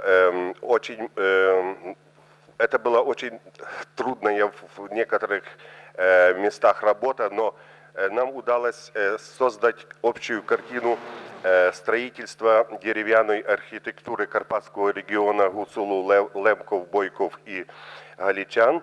И вместе с тем представить в список всемирного наследия тот элемент, которого не хватало в уже имеющихся в поданных к номинации, уже принятых в список наследия сакральной архитектуры, деревянной архитектуры европейских стран. Еще раз хотим выразить большую благодарность государству Камбоджи за организацию этой сессии, за польской стороне за участие в работе и комитету за положительное отношение к решению по нашему вопросу. Спасибо.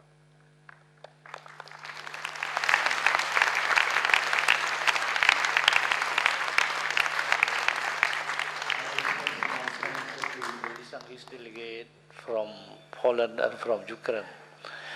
Now, dear colleague, as you know, a drafting group has been set up to help in the drafting of decision 7B 100 concerning the state of conservation of the archaeological site and the historic center of Panada Vejo. I have just been informed that the drafting group has completed its work. A draft decision will be presented to you now by the chairperson of the drafting group. Please note that it is proposed to adopt this decision by consensus. You have the floor, the distinguished delegate from Cambodia, please. Merci, Monsieur le Président. Monsieur le Président, chers membres du comité, j'ai le plaisir de vous annoncer qu'au terme de 3 sessions de travail, le groupe de rédaction sur la décision 37.7b.100 a réussi à élaborer un texte de consensus qui vous est soumis pour approbation sans discussion. Je tiens à remercier les membres du groupe de rédaction pour leur participation active qui a permis d'obtenir les résultats qui vous sont présentés aujourd'hui. Je tiens également à saluer l'excellent esprit de coopération et l'ouverture qui a régné tout au long du groupe de travail. Je vous remercie de votre attention. Merci, Monsieur le Président. Rapporteur, you show the text. Merci, Monsieur le Président. On va regarder la décision telle que préparée par le groupe de travail qui est sous nos écrans. Sous nos yeux, je vais vous le dire. Je vous amène, je vais vous introduire la décision. Donc, c'est le premier paragraphe. Regardez bien. Paragraphe 2. Lentement, s'il vous plaît. Paragraphe 3.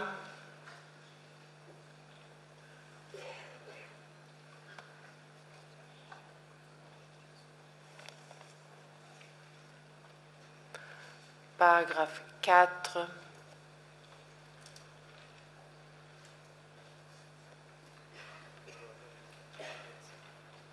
Laissez le paragraphe 4 un petit peu, il est plus long.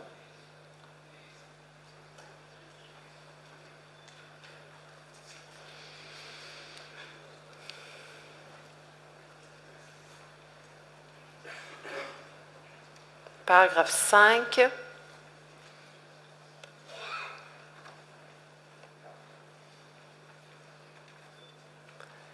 Paragraphe 6.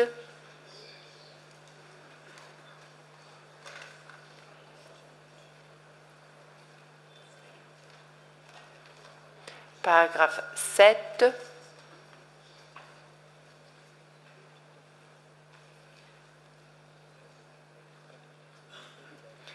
Et paragraphe 8. Donc, c'est le résultat d'un travail acharné de la délégation et des membres du comité. Voilà, Monsieur le Président, vous pouvez procéder à l'adoption du paragraphe de la décision 37COM 7B 100, telle qu'amendée par le groupe de travail et proposée au comité. Merci. J'invite les membres du comité à adopter cette décision 37COM 7B 100. Donc la décision est adoptée.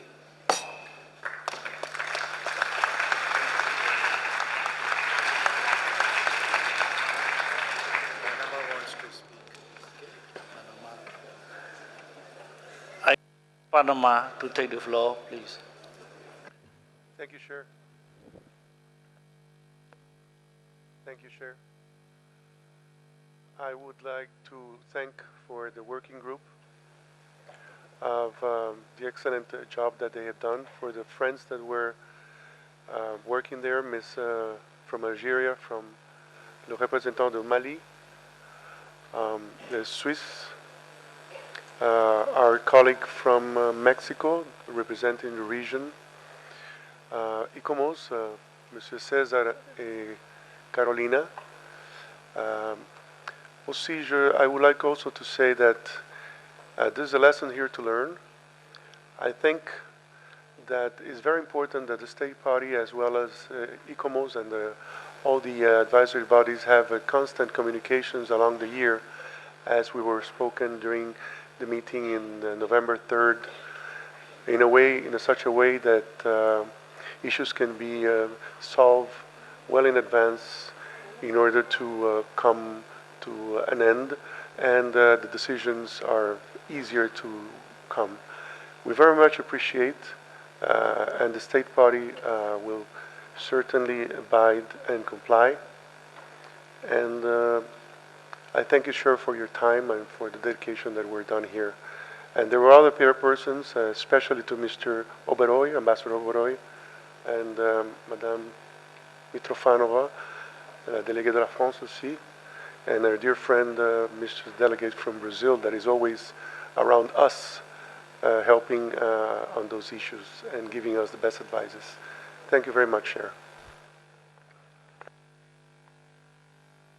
I thank the distinguished representative of Panama for his very positive speech.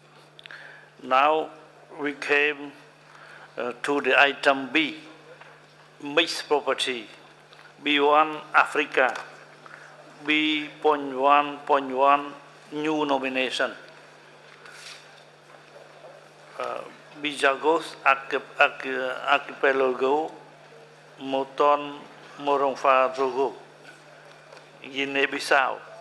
Draft decision 37 come with 8B.17.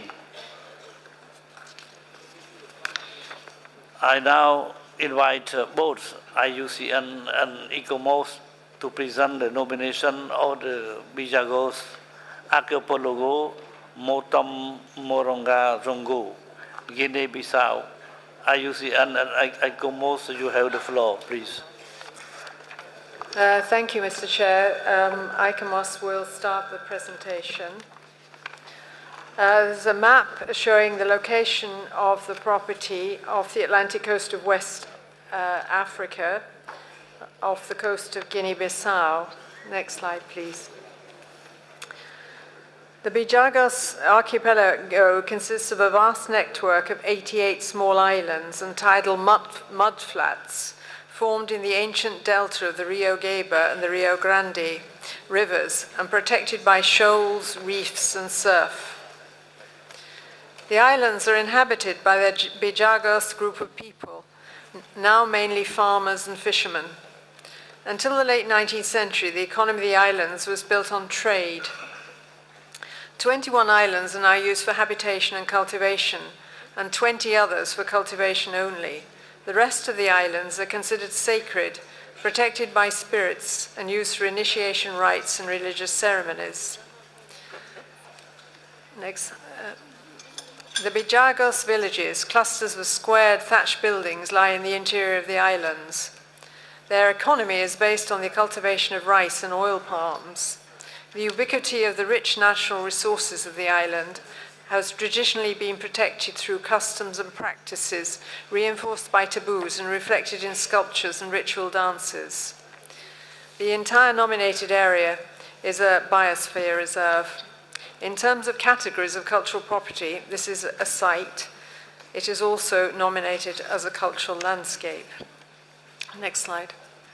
The larger blue boundary on this map shows the boundary of the nominated area, which coincides with the biosphere reserve. Next slide, please. Approximately 30,000 people live in the scattered islands of the archipelago. They are known collectively as the Bijagos, a group of people of different ethnic and linguistic groups whose origins have not all been studied in detail. Of those that have, they are thought to have migrated from what is now Mali, probably in the 13th century, and were pushed towards the coastal zone they occupy today, including these islands. One of the difficulties in assessing this nomination is that the dossier provides very little detailed analytical information on cultural aspects in comparison to what has been provided for the natural aspects of the property. Although cultural and sacred practices are mentioned, this is only done so in the most general of terms. The mission report provided some supplementary information, and much of what has been used in the much of that has been used in the ICOMOS evaluation and in this presentation. There are some 177 villages within the property, and as well as houses, each village includes shrines, ceremonial public spaces, storage for shells, and small areas for growing vegetables. The buildings that make up the houses are rectangular in form and built in adobe or cob and covered with overhanging straw roofs. And the buildings used for storage, as you can see here, are raised up on wooden poles. Next slide, please. Farming is carried out on the settled islands and also 20 other islands. Areas of moist ground are used for cultivating lowland rice during the rainy season. Oil palms are selectively protected and then harvested for a wide range of products, such as oil and fronds for building and roots for medicine. They also shelter areas of lowland rice. Next, hill rice is also grown on a rotational basis, and after 6 to 10 years, the plots are cleaned and burnt and left vacant for a few years. Cattle are also kept, but it's not quite clear where their grazing grounds are. Fish is harvested as well, and white mangroves provide important components of the local diet. 20 of the islands are used for, only for cultivation, with some sort of temporary settlements, such as you see here. Next slide, please. In common with many other peoples in the forest areas of West Africa, the Bijagos hold nature that is unrelated to economic and subsistent activities as sacred, and respect areas where spirits reside, such as mangroves, beaches, and small islands. And family clans who have close ties with certain deities monitor the shrines and establish rituals and other behavior within the sites. And certain islands are designated for ceremonies related to rites of passage, with access restricted to those who have already completed their ceremonial duties. Next slide, please. And this is a building on one such island, an initiation building for women. Next slide, please. Since independence in 1974, the sea has proved attractive to fishermen from other parts of West Africa who've migrated to this area, settled on some islands, and set up commercial operations, such as supplying shark fins and smoking sardines. In spite of prohibition, these illegal operations continue. Fishing tourism has led to some coastal development, and this and other development is regulated and agreed by the communities. However, there are flaws in the systems, as tour operator, for instance, settled on a sacred island without permission. Next slide, please. It's important to note that it is comparatively recently that the Bijagos people have become primarily farmers. After their migration from Mali, they took advantage of the strategic location of the islands and used flotillas of large armed canoes to capture slaves on the mainland that they then resold. The peace process was eventually instituted, and the canoes were destroyed and movements between the islands restricted. And this led to changes in the economy, with the traders becoming farmers and fishermen. And it also led to changes in the ecology of the islands. As to increase farming, forests were cut and the land was transformed into palm plantations. In the early 20th century, there was a processing plant for palm oil, which was also gave certain prosperity to the islands. Next one, please. The Bijagos cannot be seen as farmers who've lived in harmony with nature for centuries. They are today living in this way because there are few other opportunities currently for trade. Next slide, please. One of the main threats to the rural economy is the lack of resources to patrol the area. There are many adverse impacts on the archipelago, or potential impacts, because of ships going in and out of ports. And there is a proposal to set up, for instance, a ship-breaking area in one of the islands which could increase that trade. The government of Guinea-Bissau simply does not have the resources to enforce regulation. Most recently, drug cartels have begun to use the isolated archipelago, and at the moment, it is difficult to control their activities. Important decisions are still being made through the traditional chiefs, but this system needs to be robust enough to cope with the illegal processes that are impacting on it, and currently that additional protection is not in force. The management plan was developed for the Biosphere Reserve, and although it respects cultural zones, it's not directed at supporting the cultural traditions of the island. Next slide. With the very slight information contained in the nomination dossier, it is very difficult to make an evaluation of the landscape. ICOMOS notes that many of the cultural practices have strong similarities with many other areas of West Africa, in terms of their social and economic systems. Although there is a section on comparative analysis in the nomination dossier on natural aspects, nothing is provided in terms of comparison for the cultural aspects. Next slide, please. Because of its remoteness and comparative inaccessibility, the way of life of its communities is one that is fostered by need, followed by the collapse of the previous trading opportunities. ICOMOS considers that the exceptionality of the interaction between the Bajogos and their landscape has not been demonstrated. It nevertheless considers that stronger management needs to be put in place for the cultural attributes in order to allow for sustainable development that might improve the opportunities of the villagers and still respect their strong traditional associations with nature. Next slide, please. We think that the conditions of integrity and authenticity have been met, although they're highly vulnerable. But with the present information, we cannot undertake a satisfactory comparative analysis or justify the criteria that were put forward. The boundaries and conservation are adequate, but at the moment, the protection and management certainly is not sufficient to deflect the considerable threats that are impacting on this property. Next slide, please. In conclusion, ICOMOS recommends that this nomination be deferred on the basis of cultural criteria in order that the state party can deepen the comparative analysis so as to ascertain whether the property might be considered to have the potential to demonstrate outstanding universal value for cultural criteria. Thank you.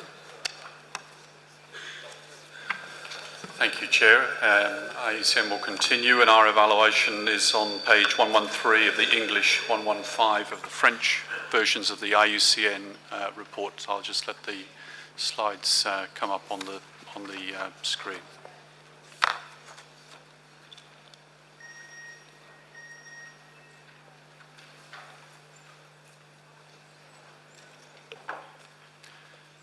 Thank you. So if we proceed, in fact, we can proceed through two slides, as ICOMOS has already shown you the map of the property.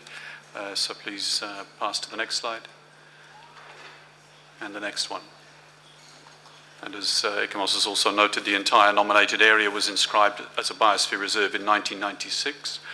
No buffer zone is designated to the property, and it's mostly surrounded by reefs, sandbanks and shoals on the marine side, and a belt of mangroves grows along the continental coast. Next slide, please.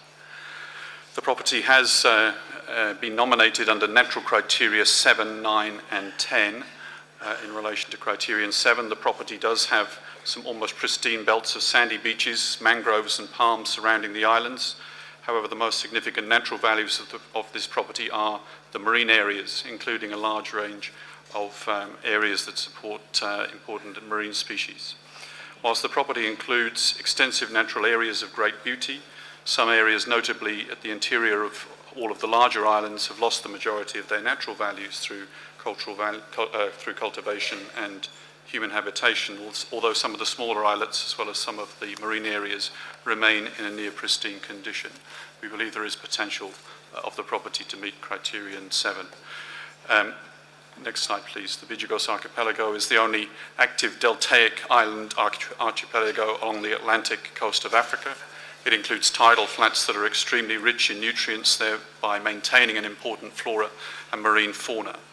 This flora and rich invertebrate fauna also sustain an important variety of fish, including sharks and rays, marine turtles, dolphins, manatees, migratory waders and other seabirds, and the presence of a large diversity of higher order predators, such as sharks and 2 species of dolphin, testifies to the good health of the marine ecosystem. Ecological processes in the terrestrial part of the property, however, do not match the expectations of criterion 9.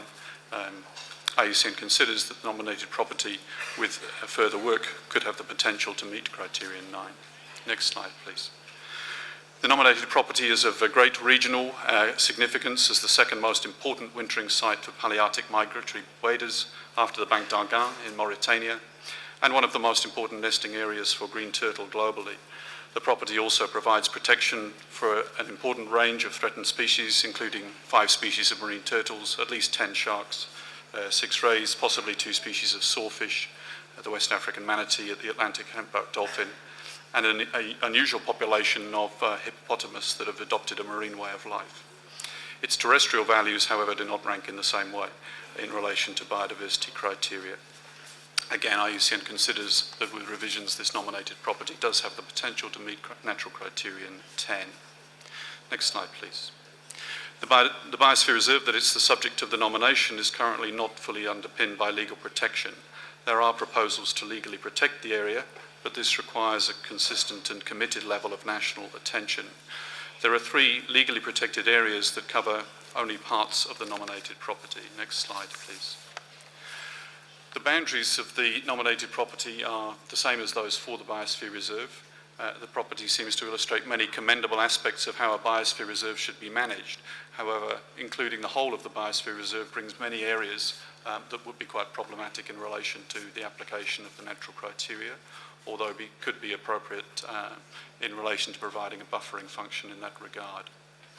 There have been important efforts on the governance of this property. The Institute for Biodiversity and Protected Areas, EBAP, is an autonomous government body created in 2007 and is the management authority for this area. A management plan for the Biosphere Reserve was prepared in 1996. This is rather more of an operational plan than something which really specifies management goals in the longer term, and it currently requires updating. And it does not quite currently provide an adequate base for the effective management of this site. For this variety of reasons, IUCN considers that the property does not currently meet integrity or protection and management requirements as expected. Next and final slide, please.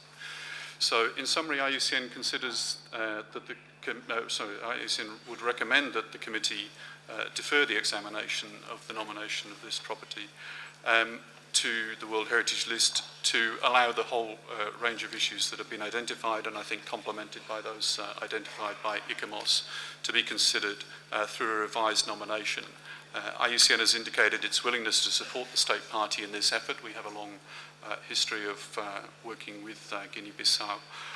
And we consider this is clearly a project where additional international support should be brought together in line with the concept of the upstream process. So we very much end up in the same space as ICOMOS in terms of making our recommendations. And we very much hope that work towards a successful nomination will continue from this point. Chair, for the draft decision in this instance is set out in page 17 of the English and page 18 of the French versions of working document 8B. Thank you. I open the floor for comment. Sénégal, vous avez la parole. Merci, Monsieur le Président. Nous avons écouté avec beaucoup d'attention les commentaires de l'ICOMOS et de l'UICN.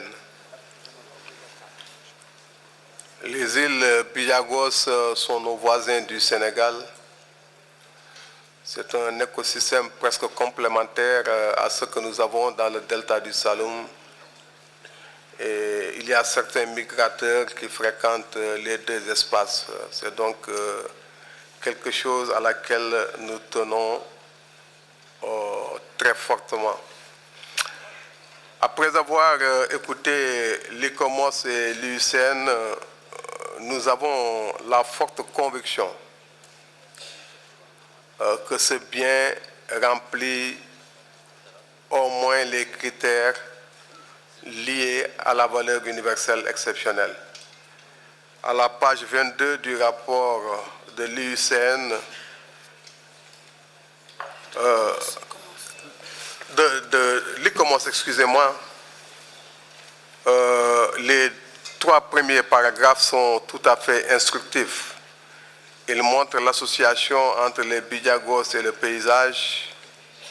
Il montre que certains paysages sont vierges et intacts et que leur conservation est tout à fait exceptionnelle. J'y ajouterai, juste pour la galerie, mais c'est important, les Bijagos sont l'une des rares sociétés matriarcales encore en Afrique.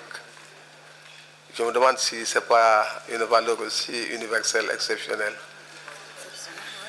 Pour en venir aux valeurs naturelles, je constate que sur tous les 3 points soulevés, le potentiel est estimé existant. Je pense que, en réalité, quand on fait l'analyse du dossier, il est un peu victime de la situation du pays.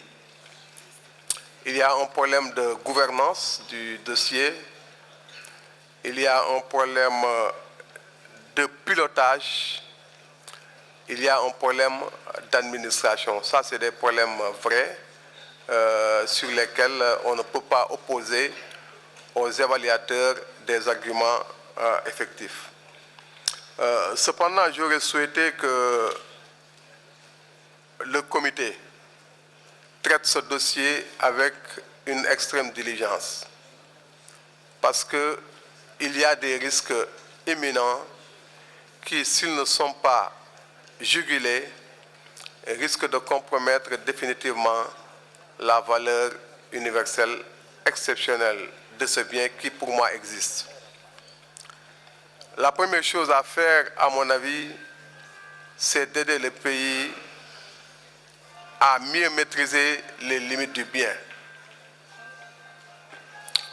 La deuxième chose, c'est d'essayer de travailler de telle sorte que la législation existante puisse être appliquée et renforcée avec une véritable équipe de gestion.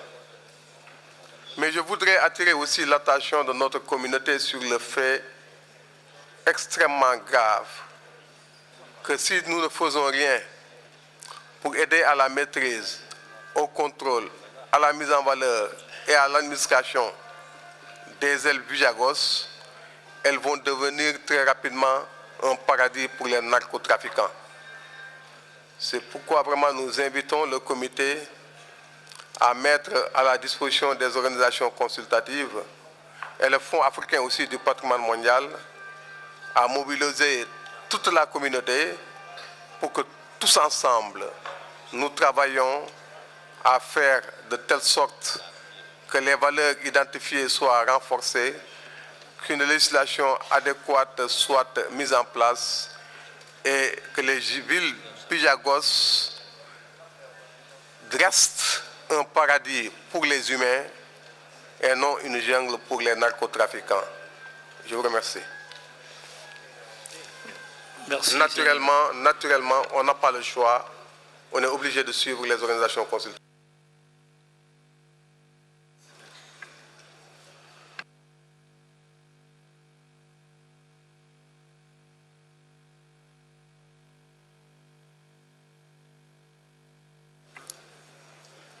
I now declare the decision 37.8b.17 adopted.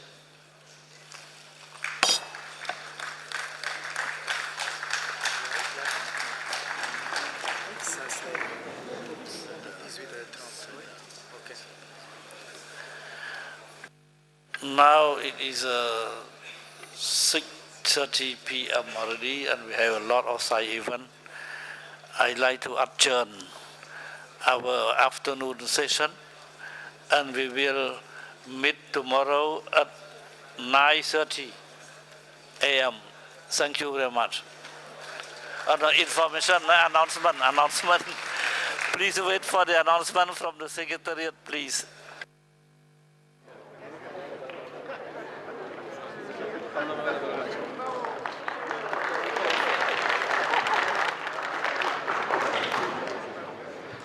Thank you very much, Mr. President. The Namibian delegation would like to announce that the venue for the reception tonight has changed. It is no longer in the Champai room as it was in the invitation. It will be held in room Romdul on the first floor. This is where we had our opening ceremony, and congratulations again. Thank you very much.